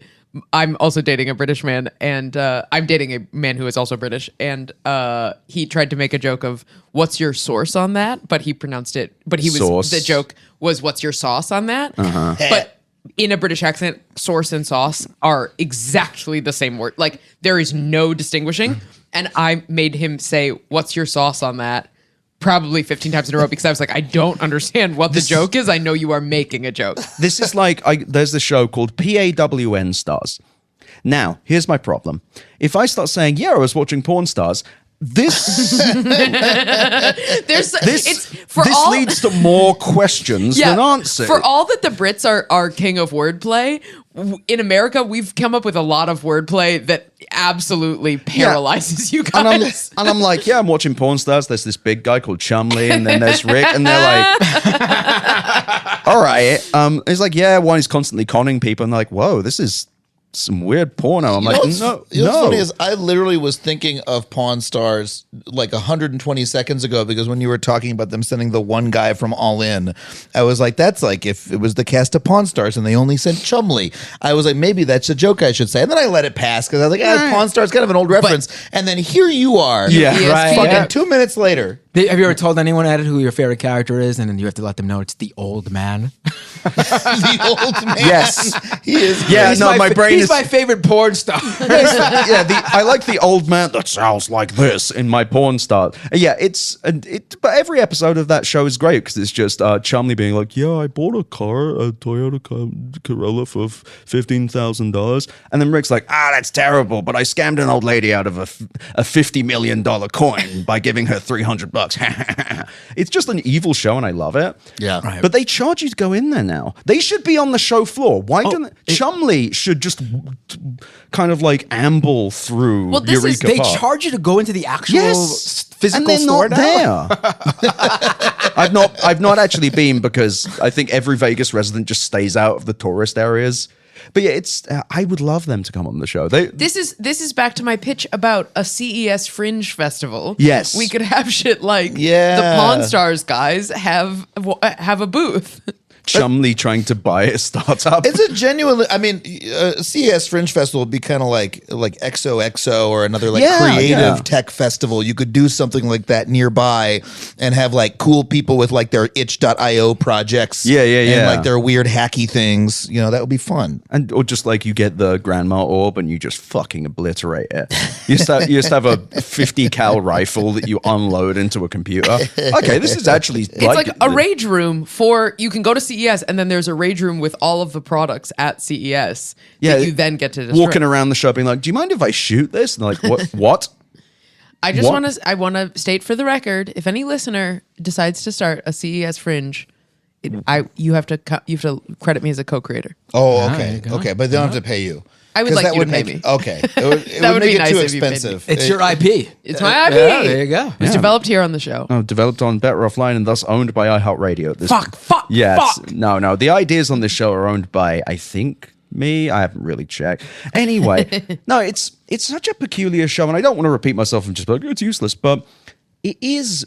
There are less cameras, dildos, and batteries companies, which is disappointing. And there are less practical, like I've been looking for Anker, A-N-K-E-R. Right. They're like my favorite, like I got a big fucking Anker battery. They make a lot of mobile chargers and stuff. Yeah, mobile chargers, battery projectors blocks. and stuff. Like, I like them. Can't Good find. stuff. No, like, and it's funny. The description of the useful products so far, stuff that exists. Stuff like a battery for girls. Like that's new. Now that doesn't exist. Yeah. Because a woman, if you try and picked up this battery, It's too heavy. You'd be like, whoa. I go, my arms are so My tiny, weak. my tiny woman. Ouchie. Mister, can you lift this for me? Thank you. I don't like this one because it's black, but if it had flowers on it, then I'd love it. Then I go, that's for me. A little mirror on it. You can check your makeup. Oh, Yeah. so you could look at yourself because women do that. I love mirror. You could get so far at this show just being. But as a man, I prefer to have a hologram waifu who. Now I will say, okay, not to be all a woman about it, but the wife tube, I was. You can put a man in the tube. And does anyone? Which one are you talking about? Amy? The razor one. Oh, the razor one. That That was last segment. Victoria was saying there's a man with tattoos you can put in. Yeah, so I don't remember if we even talked about this when I was on last time. No, this will be we should keep talking about the tube. Okay, so the razor one is the Project Mokoto or Mokatu or something like that. No, that's the headphones. Project Ava is the wife in the tube. Oh no, you're right. You're right. Yeah. I Project I was just No, there. you are And I right. really I- learned sorry, it. Project I Ava got is the confused. wife You are in the correct. tube. Yes. Yeah. I'm glad you're on this one. Thank you. Because I'm not. Yeah, but there are weirder ones because the razor one actually they showed it to you, right? So they were like actual. I wouldn't use it, but there were actual use case applications like, and you could put a guy in it if you wanted to. Yeah. And like And does you're playing a video game and you're like, oh, is this the best configuration for my character? No one you're does that. eating the marketing material. But that at least is like an idea they got. There's one that I saw from a company. It's a pretty low bar when we're like, they've got an idea. Yeah, I mean that's CES. Yeah. They got an idea. That might as well be the tagline is- Another one. Yeah. CES. They got It's an idea. I guess. Anyway, Literally CES. But Okay, you've keep- seen keep going. alternative tubes. Yeah, so this company Lempro has this tube called Amy, and it's not as good of a hologram, but it's still you put a woman in a box, which is weird. A tiny woman in a box is a big thing now, apparently, because a lot of companies want to do this. It's very weird. Oingo Boingo video. But the whole purpose of the Amy from Lempro seems to be not AI assistant or any ideas like that. It's simply you're a lonely guy and you want to talk to this a woman and you don't have a woman to You talk ever thought to. about trapping a woman? And Yeah, you so don't you got- want her to be full size, Right, And you right. don't want her to be able to go anywhere. Because they were talking about it as an AI companion. And my colleague at Mashable was doing a video on it, holding the device, talking about it, saying, if you need a friend, I guess. And while he's saying friend, the little woman in the box starts literally like gyrating her body as if she's like doing a striptease. And I had to be like, buddy, I don't think she's meant to be your friend. I mean, this is... Have you ever wanted the experience of thinking a stripper fell in love with you every day? Right, and it's bizarre because listen, I don't want to put a stigma on sex tech. CES already did that years ago. We already talked about jacking off a tongue. Right. But But like this doesn't feel like sex tech. This feels like gooner tech. I don't know. It doesn't feel like something that like is normal even for like what people should be experiencing sexually. In order to want to have it socially, you need to be socially stunted in a way that other people perceive as unusual. Like I remember when I was a nerd and I grew up around other nerds, and then occasionally I remember like, now he's a cool guy. Now he's cool. I remember being like 16 and one of my friends would say something about women where I'm like, oh, you really don't see them as people, and not in like even you feel so pathetic internally, you have so little ability to communicate that you sort of see it as you see another person as being a stimulus producing machine for your purpose. And there are people like that, and to buy one of these products, you have to. That's how you have to see other people. Right. You have to be like really mentally, socially, emotionally like disabled in a way. Right. Yeah, and I just want to sort of plant a flag very firmly, and we don't even have to analyze this, but just sort of like for posterity's sake, the sort of the broadest and most foundational symbology of a technology where it says, here's a little woman that lives in a box on your desk, is just sort of every sentence, every word in that sentence. Imagine explaining is like that to worse and someone. worse and worse for gender dynamics. Yeah. Like it really does symbolize somebody who doesn't see women as equals. Right. Yeah. I mean, one of the recommended demo like commands they told you to try was to go up to the box and say, "Dance for me." I mean, that alone is very weird. Pretty damning. And for people who use this type of thing, there's Dance for me. Are you Jabba the Hutt? Do you want to be like Jabba the Hutt? I've had a long day. Would you dance Dance for me, tube woman. Show me. Oh, that's good. No, do it more like I like it. yes, that's good. Yes, that feels good. Yes. Oh my god! But also I hate to ask, but how was the woman white and thin by any chance? there were a few women options. Many women to trap. But you could pretty much guess. Yes, there was Female like Pokemon. a white, like a blonde white schoolgirl, and then like a Japanese woman dressed in like traditional Japanese garb. You know, the type of It's stuff. really bad. Yeah. It's really I think bad. making it for me, actually making it anime makes it slightly more palatable. But none of Because there is. But it's not anime. Oh, it's not anime. It's just it's just a white schoolgirl. yeah, it's just people who fetishize Asian women. They're not real. They're not like human models. They are sort of like cartoony. Okay. But it is like an anime style. But Because it's, I was going to say there's stuff like Genshin Impact where people like collect their favorite characters. Yeah, they find them sexy. Both women and men do this, and it's like it's sort of like fun fantasy land. And I can see a version of this product that like appeals to the Genshin Impact player, Right. Where like the average person might be like, that's kind of weird, but I know enough people who do it where I'm like, you can do it in a fun way, Right. But like in general, The as schoolgirl I shit. mean, what the they're Razor selling is a companion, which is bad, Right, like the Razor one you said, like the model of the woman in there was like an anime character. It was like a known. I don't know who she was, but it was a known person. And while she might have been dressed like provocatively, it was the character, but also there's no actions that add to that at all. It's just how her character's I'm sorry, dressed. I think it's all know, evil. I agree, but I'm just trying to differentiate the two products. This one. This is gradations of evil. They were Evil dressed plus. that way and then acting out ways you would fantasize someone And in not that, and yes. wait, are you saying the Razor one is a real character? Is a character Yes. that exists in the Yes. world? Yes. And then these are not. These are just their own companions. AI companion creations. And you think about it, and you're like, these people. You have when you're designing a companion, you have a literal infinite number of human characters who you could, like why not pick a 65-year-old lady bus driver in the Bronx? Why not? Honestly, if why you- not? But this is what I'm saying. But the reason that you are laughing at this, and look, I'm saying that It's as a joke. because it's not sexualized. But the reason that I'm laughing, you're laughing Why is doesn't because anyone it's want not Meryl sexualized. Streep in a box? Meryl Streep in a box. I'm going to be honest. I want to fuck Meryl Streep. No, not saying that. Okay. What if I just want to talk shop with Meryl Streep about her film career in a little box? But I'm going to be honest. Some of the best conversations I've ever had have been with like random old people at airports. Like a few years ago, I was at a random, I forget where I was, like maybe Salt Lake City or regardless. I just talked to this guy next to me, and he was a former NFL player from like the 60s or set. Like it was before it was like a high paying job. And we just chatted shit for half an hour, and we kind of talked about our days. And I was like, yeah, I'm going through some shit right now. And like we had an honest conversation. That was probably like, I can't imagine. That was more socially healing. And but as far as like, yeah, to your point, exactly. Sorry, I didn't mean to talk over you, but it's like the actual I'm a thing. woman. Yeah, I know they're going to get me for this, but the loneliness thing, the isolation, isn't solved by sex. And like immediately placing women in this situation where they are the solution to men's problems is it's male loneliness bullshit. It's claiming that women are somehow the solution to men not seeking introspection and companionship. And what's funny is that it's not even woman is the solution, because there's a 65-year-old Bronx bus driver who would not count as the solution. What it is there's a specific checklist of a woman's weight,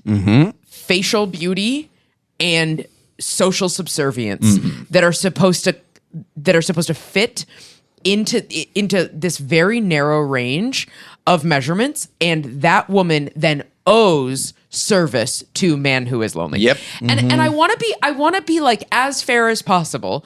So say a man is very lonely. A man lives a very isolated life. Yeah. And goes, I can see a use for an AI companion as a social fill the hole that is in my life that I can't figure out another way to fill. Right. That maybe we would say, hey, what do you like? Do you like chess? Go find a once a week or once a month chess night. Hey, do you I don't know, whatever. Well, there's chess playing robots that'll solve that problem. Yeah, you don't have to talk to people. Right, that like I understand that there are people who live an incredibly isolated life that I would maybe look at it and go, there are ways to solve this. There are analog human to human ways to solve this and to take baby steps forward.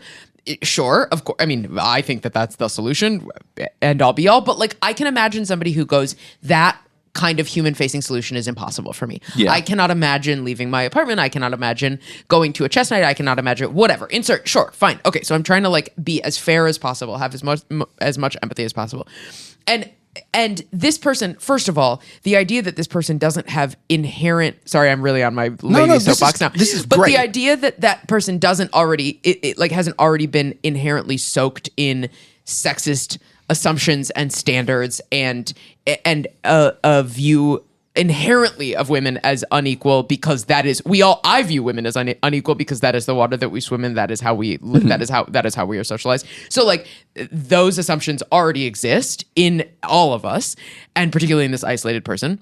But again, I'm being as fair as possible. Say that those assumptions are not actually surface level. They're inherent. They operate in how we make subconscious judgments. Right. But this person is not, sort of like outright a sexist. They buy wife in a tube, and suddenly if we're assuming that they're pretty isolated, suddenly they're a huge bulk of their interaction with what feels like a human is Japanese lady in a kimono, right, who probably has big tits under that kimono. Good for, like a good surprise. She better. And one other thing though is that it's like that suddenly it becomes your only interaction with the concept of a woman, or the vast majority of your interaction with the concept of a woman. Like that inherently is going to poison how you interact with your interactions with gender. And I just like that to me, that is my fairest take where I'm not saying it's evil at the top, or I'm sorry, it's like evil from the outset. I think the product is evil from the outset, but the person doesn't necessarily have to be like fucked up from the outset. But I just think this product is going to lead to I want to add one thing to that, which is it also inherently connects loneliness with sex and physical validation. Right. Yeah. Because it's like, why isn't it a guy? Like, why do you have to have a woman you are attracted to solve your loneliness? Why is your companion by default the opposite sex? And I assume validating how you look and telling you you're attracted. Why is that? Because that's where it gets into the like woman subservience thing for me as well. Because it's How are women of service? That's because all these products aren't solved. If your issue is solving your social problem, no tech product is going to solve that. Therapy will do that. Yes, but the whole point, or like exposing, like exposure to the outside world will do that. Like you just if you have a problem socializing with people, then the way you fix that is by forcing yourself to socialize with people. Yeah. Like tech can't, by definition, fix that because tech is not a person. Yeah. And I mean, I used to be a very awkward, but like even like a year and a Chloe. But he's cool now. But I'm cool now. No, I am not. But like, it's like, and it took having to have some very harsh conversations with myself and my therapist and just accepting that, like, yeah, I was awkward. I was not thoughtful about my conversation style. And I was just hated myself and didn't think I was human. Yeah, I've been to fucking therapy now. It's great. But it's solving that would not be someone validating my every whim. You kind of need to hurt a little bit because no one is perfect, but it's like saying, oh yeah, a sexy waifu in a tube is your prisoner now, and now you won't be lonely because the prison wife is yours. And and again, like being as fair as possible, giving as much credit to the other perspectives as possible. I can't imagine somebody saying, when you're saying like, I don't want the solution to be loneliness to be inherently tied to romance. I agree at a philosophical level, but I can imagine that from a pragmatic view, a huge amount of very lonely people are like, yeah, I would fucking love to be in love. There's a lot. It doesn't solve it. It doesn't solve it. If you hate yourself and you meet someone and you have sex with them and you're with them and you still fucking hate yourself, you are going to become dependent on that woman. Yeah. And you are going to be a fucking... you're going to be a tumor on them. Like, it's just, I hate to... It's a birthmark, It Ed. sucks. I legit... For the listeners who have no idea that I have a huge birthmark on my face. Chloe, my autism is such that I genuinely don't think about your birthmark ever. And you know I'm like the one person... Oh, no, I 100%. It's my favorite joke to make. Oh, no, it fucking rocks. Used to store... Anyway. For those who don't know Chloe, she's got a big birthmark. For those who are just hearing her via audio. Look, it is, first of all, the loneliness epidemic is real. It does kill people. It's like the discourse about it, whatever, but like it is a real problem. It's also like evidence of such a deep distortion in our society that we have it because the thing that we have the most of in the world is other people. Yes. We are literally... We got too many. We are literally the most... Second only to other chickens. And the whole idea of replacing people with technology at all is insane because we've got 8 billion of us, up from 6 billion when I was in like high school. And guess what? They're cheap. Like, you want one in America, you can get one for $7 an hour, and they'll do whatever the fuck you want. You know, like that's... $7.25. And by the way... Even when it comes to like companionship, right? There's a role for people to do that commercially. I'm friends with women who are sex workers, and they see at least a couple of them as like, look, there's guys who like they need love and sex. It's a human need. They like they're neurodivergent or have some other issue in such a way, and I can provide a service, and they get something out of it. It's reciprocal. Right. That's the best version of it, right? Etc. I could go into details, but like that's like an occupation that's stigmatized in our society. Yeah. But like it's a real thing that a human could do better. Even then, and the idea that we're replacing people is insane. Yeah, there's a difference though, I think, between like the loneliness epidemic and like the socialization problem. Like there are guys who have plenty of friends, just have trouble with women, so they go to sex workers, and that's fine. And hopefully they don't, they are normal people other than that. But but the socialization thing, these are people who aren't even thinking about, interacting with a woman even for pay. Like these are people who just want to control something because they don't even want to. I don't think they want to fix the socialization problem, because why would you buy a woman in a box if you're like, I'm socially awkward, I need to talk to someone? That doesn't solve your issue. That's not even something that gets you in that direction, in my opinion. Yeah. I don't think it doesn't involve any introspection. Right. It's just about, I got a thing that kind of solves the problem so that I don't have to think about solving the problem. Right. Like meeting people online, like that's a fairly new thing. And you know what? It solved a lot of problem for a lot of people because it's technology. You use technology to actually enhance your real life, your real world. Every single person in this room who has been on this show, including Phil, who I've known for 14 years, I know through the internet. Right. Every single fucking one. I'm like the drill crying tweet. where it's like my beautiful wife crying, my job crying, my watch crying. Now get the fuck out of my office. But that with the internet, and it's like it is difficult. I'm not pretending like loneliness isn't like a thing, but I resent the male loneliness thing because women get lonely too, and they solve it in a vastly different way. And there's not just a series of different cons set up to con a woman as being like, you want a husband tube? Right. Do you want the man tube? There is none, right. There's nothing, no one putting a guy in a box, right? Yes, no one's saying that because women are put in a position where they're meant to fucking work it out. Women have to fucking work it out. Women are told, it's your fucking fault you're lonely. Why are you too emotional? Why are you this? Why are you that? It's fucking it pisses me off because it's like these whiny fucking men who are like, oh yeah, I'm fucking lonely, and thus I'm gonna become racist. And it just fuck off. Sorry, I have some very spicy feelings about this because I went through the actual work and it was very difficult and annoying. I fully agree with you. I think I don't even think they consider the fact that women can be lonely.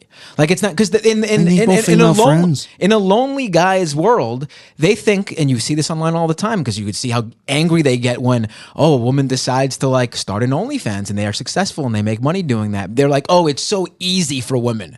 They just go out there and they could talk to anybody and every guy will want to talk with them. And it's like, but you could just go out there and talk too. Nothing's stopping you. Oh, I'm going to say something really out there. Every guy who says that, get on OnlyFans, start selling pictures of your cock. I'm serious. I'm actually fucking serious. Gay men. Yes. Who they would never allow to purchase pictures of their cock because gay is bad because, why is gay bad? Because it is close to woman. Mm-hmm. It's feminine. Mm-hmm. You couldn't possibly look at a man's penis. You might turn gay. Yeah. I mean, it's just comes down to the like such foundational views. It's the most foundational framing of women in society, which is women are there to be consumed and men are there to consume. Yeah. And it's so deeply fucked up, and it kills women, and arguably it kills men too. Oh, it absolutely kills men. Yeah. Thank you, Adam, for sticking up for the men. Sorry. Yeah. Well, I think that the point you make is you can go and talk to anybody any time is true. To me, it's similar to a lot of other social problems like poor nutrition, people being in poor shape, not exercising. Right? Yes, anyone can eat better and jog or whatever. And also, some people grow up in an environment where everything that they're ever told, every product they ever purchase, their entire environment is pushing them away from doing that thing. Yeah. And they just never get around to it. So, like, my dad has no friends. My mom has 20 friends. Not because my dad's a piece of shit, just that's the way American society is structured. And so, yes, my dad has a responsibility. And also, society can look at this overall problem and go, what the fuck are we doing wrong here that's causing this, like, demographic problem? And the answer is not waifus and tubes. Right. The answer is like connecting people with other people. Third spaces. But also is your dad lonely? Like there's some people who just prefer actually just my father, he's quite happy. He hangs out with my mom, my family. For it to be a socialization problem, you have to be a lonely guy who's upset you're alone. Yeah, you feel like you're owed something. Yeah, who's upset you're alone and not trying to change that. Right. Because if there are people who are completely content being isolated and they don't view themselves as that, but they'd prefer to stay in than go out and hang out or party. Like they like their time to themselves. Yeah. And that's completely fine. But there's people who are inside and are angry they're inside and alone. And that's the difference, I think. So, So I hate to do this. We're going to rotate again. Coming up, an ad for men and women. Whoa. There are products like that? They got them for both birds and the fellas now. Wow.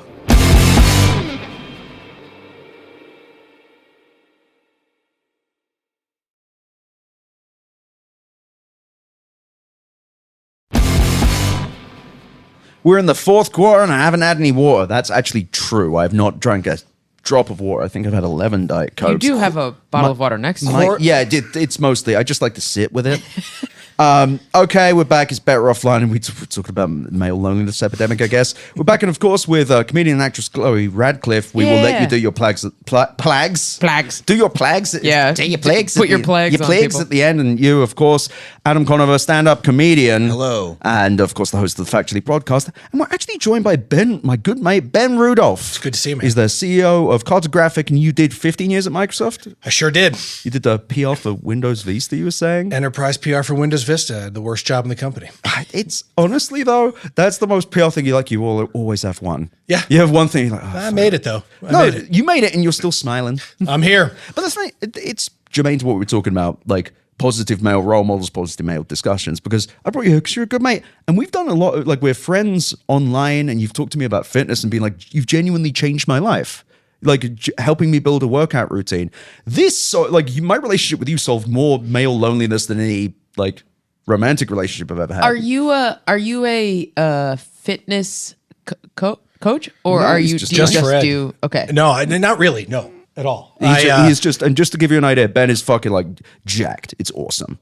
I'm trying every day, And he's huge. to get a little bit more. Yeah. No, I'm And not. it's I'm not a working. fitness coach at all. I love lifting weights. I try and keep myself in shape. I've got 9 kids, so Jesus Christ. yeah.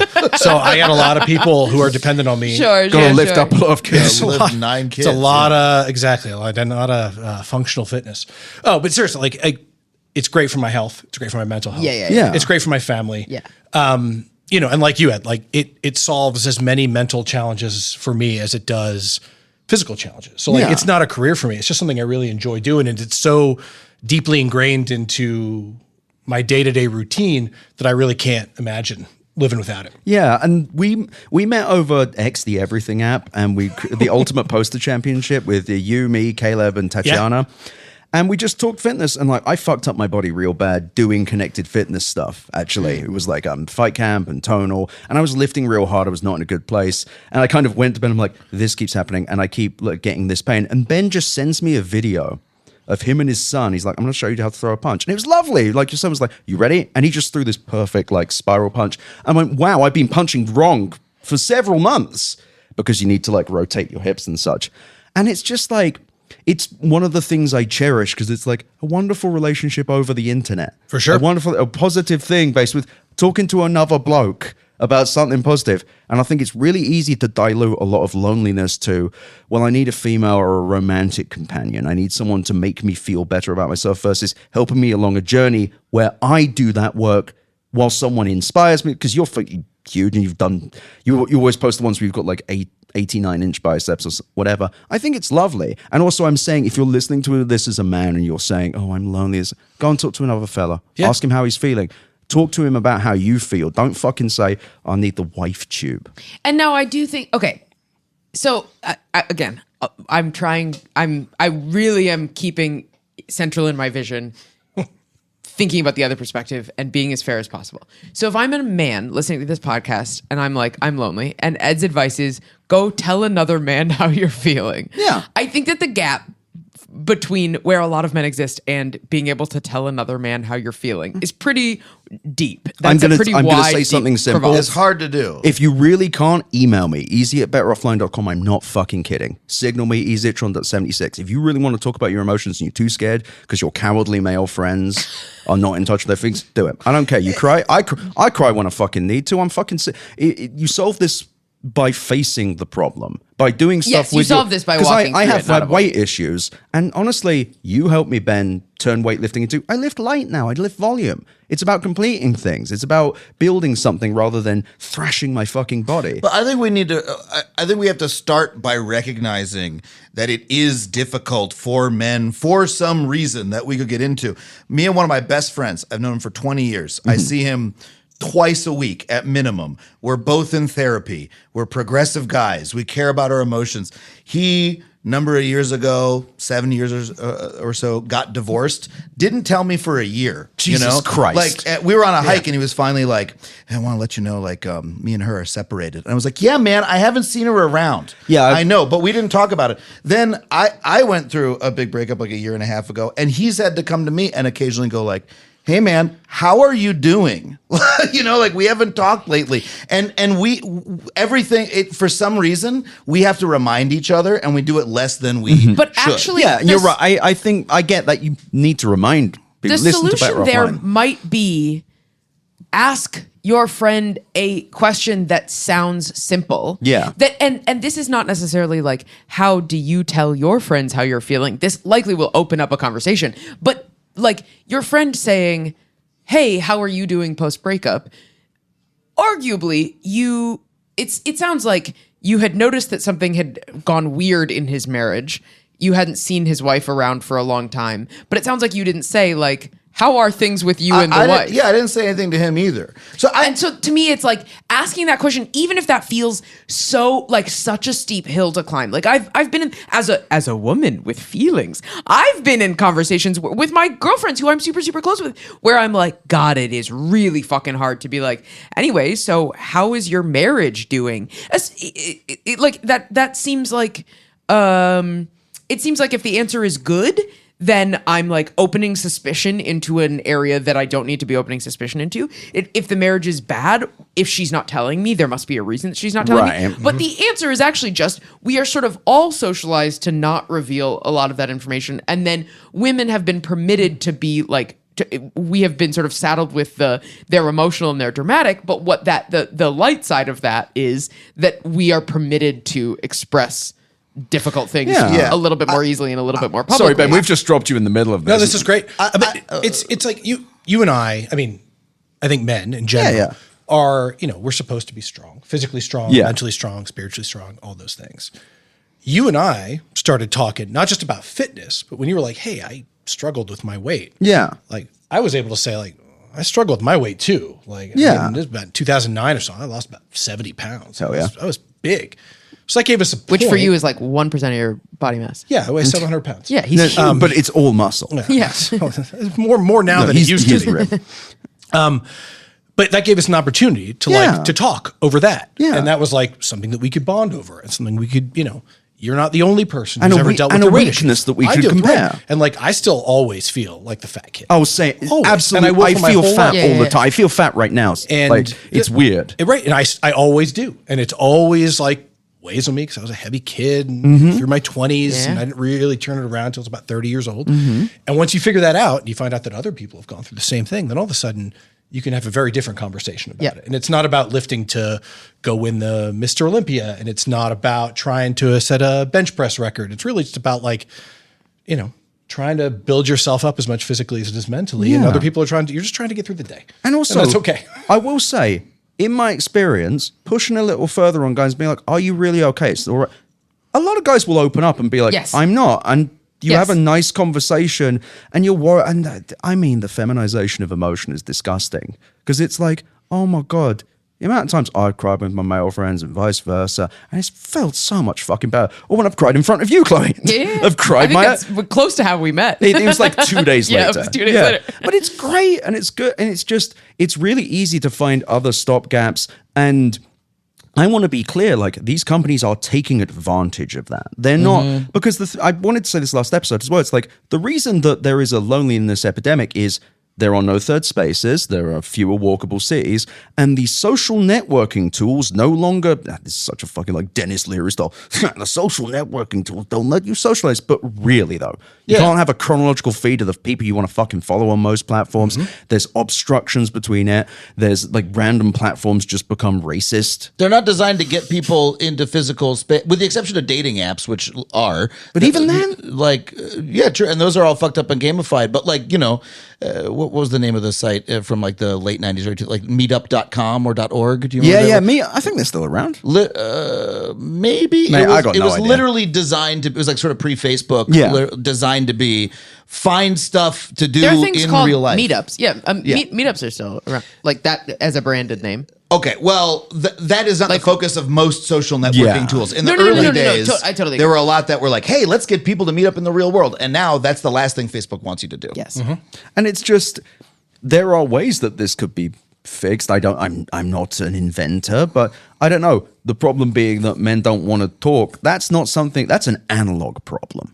Yes. I'm just saying like the I'm agreeing. A tangible prescription can be ask your male friend a question. Any question. Yeah. And also ask your girlfriend as well if you have one. More questions. That's ask anyone in your life a question, and actually they will love it. Well, I want to add to this is I think it needs to start with a recognition that, like, in the same way that when I started working out, I was like, oh yeah, everything in my life has been telling me to sit on my ass, and I have to like make an effort to do it, right? Well, but it was a little bit easier because yes, men are supposed to be strong, right? Everything in men's lives are sort of telling them not to open up. It is like a barrier. Yeah, defensive almost. And like you have to like treat it as like, this is not going to be super easy. Like I have to, I have to like pry it out of myself and out of my male friend, which is why like, again, my friend to me was like, we need to talk. It's been a while. Which is exactly why I'm saying. And I'm glad they did. Yeah. And that's exactly why I'm trying to point out the gulf between somebody listening to this and going, I feel isolated, and the other side of that crevasse of like, just talk about your feelings. And that I do think that there's like an easy, concrete. You're intentionally opting into something hard. Yes. Yeah. Right? Like that's, I mean, and we are, not to get too metaphysical, but like we're nothing if there are not challenges for us to attack. And doing hard things can be rewarding. Exactly right. And like, it is no harder to learn how to bench press than it is to talk about your feelings. Those are both hard. And with fitness as well, I had to like push past the thing of like, I have to be strong.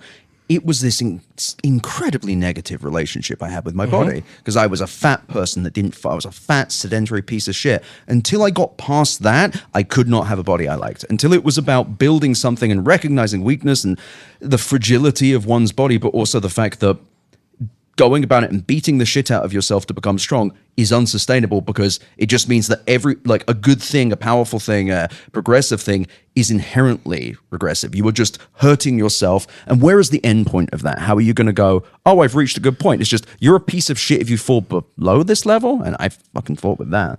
Yeah, well, and especially when it comes out, like the body dysmorphia stuff never stops, right? I mean, there's memes and jokes about it. Like I've been bodybuilding for 5 years. Like, when does the body dysmorphia stop? I'm like, oh, it doesn't, right? Yeah. It's like you're just getting started, man. Like you see the guys, even not that I would ever advocate for this, but like the guys who are like the pro bodybuilders, they'll win shows and they'll be like, what are you doing? I mean, it's very famous, like Jay Cutler, who won Mr. Olympia 4 times. They interviewed him after he won, and they were like, what are you going to do to celebrate? He's like, I got to go to bed early because I got cardio in the morning. And it's like, you just won like, the World Series of bodybuilding, and he's not taking a day off because he was so wrapped into it and so like deep into it that it was just like, it's all he could think about. And like, and again, no not to be a woman about this. Please be a woman about it. I just want to state for the record that I am so glad that men are talking about body dysmorphia, and the way that body dysmorphia shows up in women is so much more socially connected with our value. Like I want to be like, I totally get it. I do totally get it. And I get it, I think probably more than you might think I do. And then just a quick shout out for the girls that like, then it is connected to the women are there to be consumed. That like the extra layer of value when we feel body dysmorphia. Well, it gets back to the wife tube thing, which I'm liking saying that phrase, I guess, where it's like, yeah, it's not a overweight woman, it's not a man, it's a sexualized presentation of the idealistic woman for the certain customer of this thing, because I am not a woman, I experience body dysmorphia every day, but I'm not, like, me being overweight is not the thing that precluded me from being happy. It was how I felt about myself. To be clear, I want to feel better about myself, but my value as a man is not directly affected in the same way. Exactly. That's so. When I was fat, it was not keeping me from job opportunities. That's what it is. It's that like I think probably the emotional experience of body dysmorphia is very, very similar in women and men, and even the like men are supposed to be strong, and so like there is a social value associated with that, but it is that when men fall outside of what we consider the classically attractive bounds, the way that their lives are negatively impacted tend to be much more minimal negative impacts than the way that women's lives are impacted when they fall outside of the bounds of classical attractiveness. I would say when I was like 350 pounds, there was definitely a level of like respect I didn't get, but it was not like it wasn't to the level where women are just fucking completely excluded if they do not look like the heteronormative idea of what a woman should look like, a certain level of thinness and attractiveness and makeup and all of these. It's very different. Yeah, or it's just like a whole nother fun layer. Yeah, you get like several more layers of. I mean, look at the people at this conference, and look at there's people who are there's men walking around who are not fitting conventional notions of what an attractive man is, and they're powerful, successful men at this conference. And I think you'd have a hard time finding women are in the same position, right? Yes. We're talking about all the other dimensions of of the social value and status. They get so much more connected for women, absolutely. And everything goes with women as well as like weight loss and thinness and certain presentations, and men, it's about a certain level of bigness, and the metrics are even different. I'm glad we're talking about this on the show, because I know we probably have more men listening than we do women. I hope, I would love that not to be the case, but it's about technology. What do you fucking think? And it's just like, it sucks because, there are lonely men, but it's like, sadly, you bring this shit to a woman before you fixed it, you're now her problem. She needs to keep, and you're going to have many of these things about your body that you transfer onto her. You'll judge her the same way you judge yourself until you can get past that. Even the internalized the sexism of like how a man and a woman are meant to feel. When I was heavy, like I had to go through a lot of things of just like, no one needs to look a certain fucking way at all. Like, I might need to be thin for myself. That might be what I need to aspire to. But that's no one else's fucking job. No one has to look a certain way for me or for them, like only for themselves. And it sucks. The more I think about these fucking wife tubes, as funny as it is to say, the more like angry I get. Because it's just like reinforcing gender stereotypes, but also adding a new layer of like woman prison. I mean, it's fantasy subjugation. Yes. Well, and it's a technological fake solution to a real social problem that is like preying on both the customers and the women who are being represented. There's this tube where you had like an anime wife you could talk to. I probably should have There's multiple products. I distilled it from the conversation. That sounds like a terrible idea. It's a really good Band-Aid on a multitude of problems, because I maintain you want to actually genuinely go talk to a priest. Like, I don't mean it, even if you're not religious, you just fucking go. Maybe you need some spirituality in your life. Maybe you need more than just how you look or how you feel and trapped in your own head. They'll talk to you for a priest. They'll talk to you all fucking day. You don't need to be religious. I'm not even joking. Like the monk, the Dominican monk, Friar Gabriel, he's sadly not here. Father Gabriel, pardon me. I talked to him for hours. I'm not religious at all. I'm like agnostic. Who fucking knows? But it's like, the problem is, if you talk about your problems, then you have to recognize your role in them and how they make you feel. And when you've never done that, this is the sympathy I'll give, it hurts. There's when you've never done that, and also when the technology that is in our world is so effective at like pressing the immediate dopamine button, or right, that we are presented with a drug that is more instant and more powerful and more replicable than ever in human history. And so why would you do something that feels bad when you can just do something that feels good right away, even if it feels bad on a long-term scale, and you sort of understand that inherently, but you can still just do the drug again. You can just press the button again. You can just feel better again. And why wouldn't you? And of course. Chinese peptides, like it really does connect though. No, but we were talking about these Chinese peptides yesterday. It's like, a quick and easy solution. To be clear, you use GLP-1 from a doctor, brilliant. Well, however your weight loss journey happens, if that's what you need, brilliant. Sadly, and Ben and I can tell you, you can lose all the weight, but you're still going to feel bad about yourself until you solve that, until you find a way to carve out your own self. You're going to be in trouble. And I say this as someone who has been in trouble, who has taken years to build the internal and external me that I wanted. And it's like all these fitness things, they don't even really try that as well. I think Victoria Song's made the point multiple times that these numbers, the useless numbers we were talking about. I said that my theme for CES is numbers you don't need. And it's just like... Well, there's no substitute for the work. No. Right? I mean, that's it. There's no substitute. But everybody's like, but is this a substitute for the work? Right, exactly. Like we've been trying this forever. CES 2026, but is this a substitute for the work? There's a great. I think you and I've talked about it before. Henry Rollins wrote a great article called "The Iron." The Iron and Soul. Yes, right? The Iron and amazing Soul, article. right? Where he talks about like the iron never lies. Right? At the end of the day, like I'm going to butcher the quote, but he wraps it up by being like, "You can be the biggest guy in the room or the smallest guy in the room. You can have the best body or the worst body. You could just gotten married or just gotten dumped. You know, you fired from your job, promoted." At the end of the day, man, that 200 pounds is still 200 pounds. You either lift it or you don't. Like it's the work is there to be done. You change, so but the iron stays the same. Iron's the same. Like the process of lifting heavier or eating better or whatever is like the heart is what makes it good. It's not just about the aesthetics or about how much weight you can push. It's about the process that you go through. You know, and those GLP-1s like and other peptides, like they are miracle drugs. Yeah. They are miracle drugs.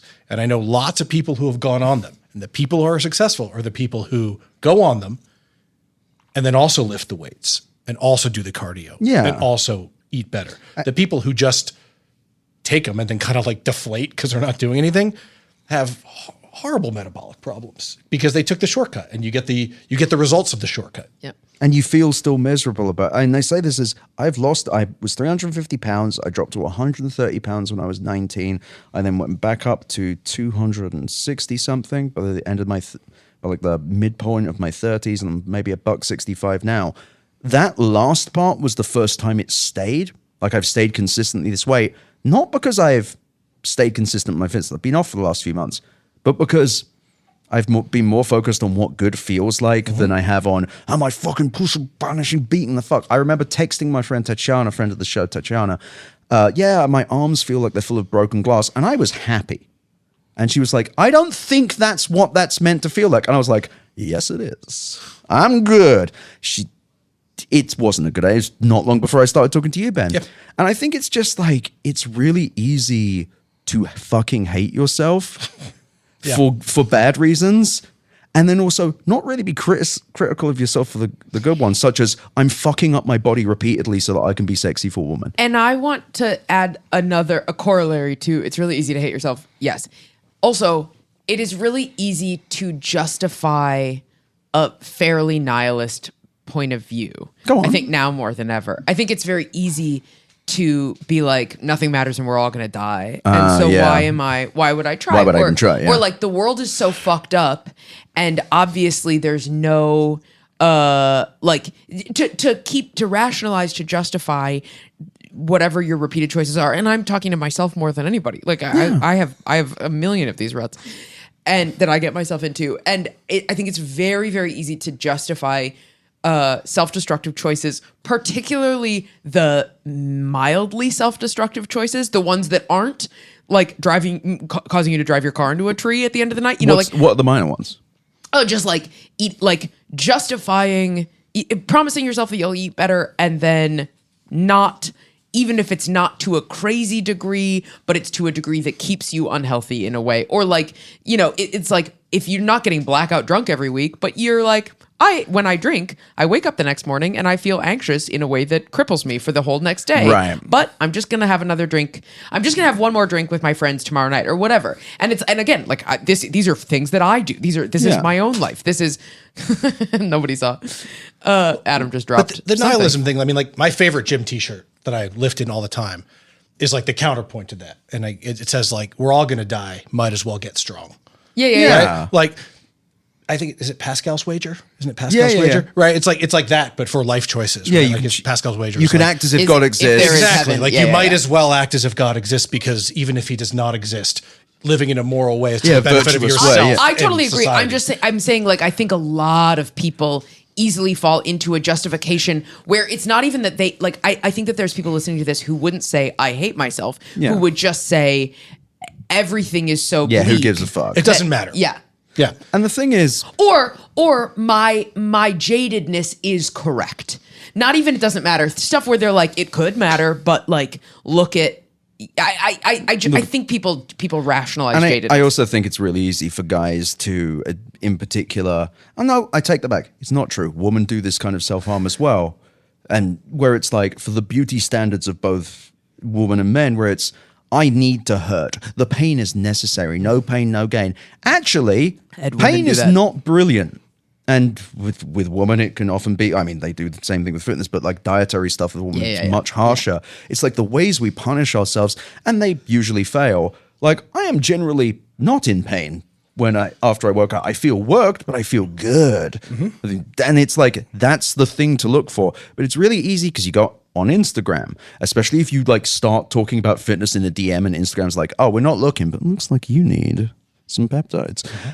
And you can get this fucking pressure of these guys who are just, they're younger than you, stronger than you. They've gone through crazier journeys. They've lost more weight. They've done this. It's really easy for guys to pretend like this doesn't happen. You don't look at another guy's body and you feel inferior. It fucking happens.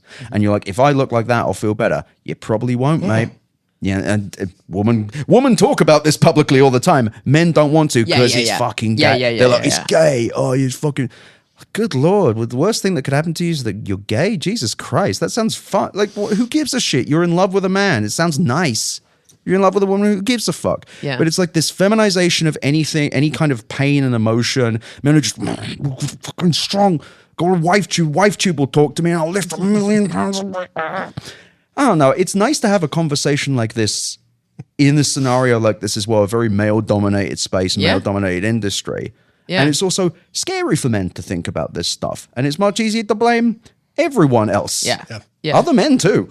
That being said, I'm going to try and lift 1 million pounds this year. No, but you do it because it's 1 million pounds of volume. That's the goal. No, but that's fucking... Wow. You're doing that because... I don't know if I'll get there, but we'll try. No, but you're doing it for fun. I'm doing it for fun and because like it is a therapeutic thing for me. Like the joke of, lift heavy rocks, sad voice. Yeah. Right. But it's like... It's true. It is a great physical thing. It's a great mental thing. It's good for my marriage, right? Like I'm a better husband. I'm a better father. I'm better professionally because I'm able to focus and put. You're energetic and energetic. Yeah, exactly. And you build something versus you can see the results. Patching over something. Exactly right. I'm so glad we're talking foundational about building. Lovely. Adam, what do you think about all this? Oh, sorry, you've been quiet this whole time. Oh yeah, we've been podcasting for 2 hours. I'm a little tired. I mean, I think that it's just the trip that I'm on is like I do think that we underrate how much society, like all of us together as a society, push men down the wrong path on this stuff. And I think at the same time as we are saying like, men need to step up and like change their attitudes. I also think we need to like create space for other men to do these things. That's actually what I mean? I'm trying to intentionally do. Men and women need to do this. Men need to do it, I think, with more each other. For each other. But it is like, and I think the thing that, because there's so many elements of this, you can talk about how sexism and patriarchy and stuff affects men and women, and you can almost always go, it affects women worse. It's true, right? Yeah. But a deficiency that I think that the reason I'm glad we're having this conversation is, I think a deficiency, at least I think that's unequivocally true, is that men talk about it less. I grew up watching just the evolving conversation about sexism directed towards women for my entire life, and like processing it. Oh, we're developing how we're thinking about this. We're trying to address this problem. It all still exists, but and like we just we have never had it for men on a cultural level. And when we try, a lot of times people go, why? I talk about this on stage sometimes, and people come up to a woman came up to me and says like, oh, it's kind of like, oh, won't somebody think of the men? And I'm like, yeah, kind of. It is kind of won't somebody think of. And the thing is, I get what she is saying in that it's very, very easy to fall into the trope of like, oh, poor men. But it's like, the actual solution is you can say that, but only if the answer is talking to other guys, not like, and that's where women come in. And that's how having sex. And by the way, I will just say that will not solve your image issues. That will not do it. It's a fucking Band-Aid too. Yeah. I mean, Adam, to your thinking about what you were just saying, I think that the solution to there's I don't know that there's like a way to really solve gender dynamics, to snap my fingers. But like we've got 15 minutes left. We can right, we've actually only got 5. But if I were there listening to the woman say, that's kind of a think of the men, and your answer is, yeah, it is think of the men. That's because the only way that we make any progress is with empathy and kindness. Yes. Yeah. To the people, to every player involved in the scenario. Yeah. Yeah. And empathy. And that means men. Empathy requires introspection. Sorry, I didn't mean to talk Yeah, about it. no. Totally. And on that point, I'm going to end this 2-hour-long episode. Wow. Ben Rudolph, where can we find you? I'm on X, the Everything app. Oh, nice. At Ben the PC Guy. It's my wonderful friend. Handle. Or you can go to cartographiq.com. That's CARTOGRAFIQ.com because we wanted to make it super hard to spell for everybody. Nice. It's a challenge. Ben, can I just ask Ben a question? Yeah. Did you see one cool thing at CES? We've been talking shit on tech products and men generally. Is there anything that you were excited about? So I haven't spent that much time around the floor. I've been working with my clients. I think there's finally some. I mean, we could do another 2 hours. Should we get into like the transition from AI hype to like what you can actually do with it that actually matters? I have seen some stuff that I think is interesting and fun. I haven't seen anything that I'm like, wow, that's going to change my life. Like there's a lot of like autonomous like scooters and lawnmowers and stuff like that seem interesting, but I don't know if. Well, That's all I want to know. Thank you. Adam, why don't you do your call outs to where you're going to be doing stand up? Oh, okay. This weekend, I'm going to be in Madison, Wisconsin. Next weekend, I'll be in Fort Wayne, Indiana. Then I'm going to Louisville, Kentucky at the end of January. Then in early February, I'll be in Houston, Texas. And then I'm taping my new special at the Punchline in San Francisco, February 19th through 21st. AdamConover.net for tickets. Hell yeah. Chloe? This weekend I'm in Cincinnati, Ohio. Next weekend I am in Washington, D.C. The week after that, not the weekend, January 20th, 21st, and 22nd, I'm doing my solo show called Cheat, which is a completely separate hour. It rocks. is not the hour of stand-up that I do on the road. Ed has seen it and loved it. In Philadelphia, Cheat in Philadelphia, January 20, 21, 22, and then the weekend after that, then 2 weekends after that, I'll be in Vermont at the end of. And as we end this show, big shout out to the departed, passed last year, Sean Paul Adams, friend of the show, friend of the suite. Please donate to the Pediatric Epilepsy Research Consortium in honor of his son, who is epileptic. His family would deeply appreciate it. Thank you so much for listening. We've got another 2 hours for you coming soon.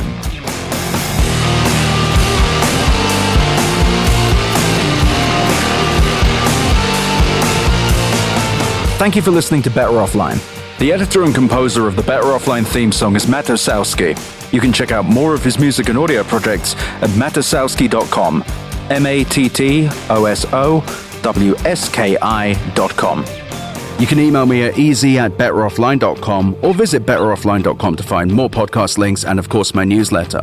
I also really recommend you go to chat.where'syourEd.at to visit the Discord and go to r/betteroffline to check out our Reddit.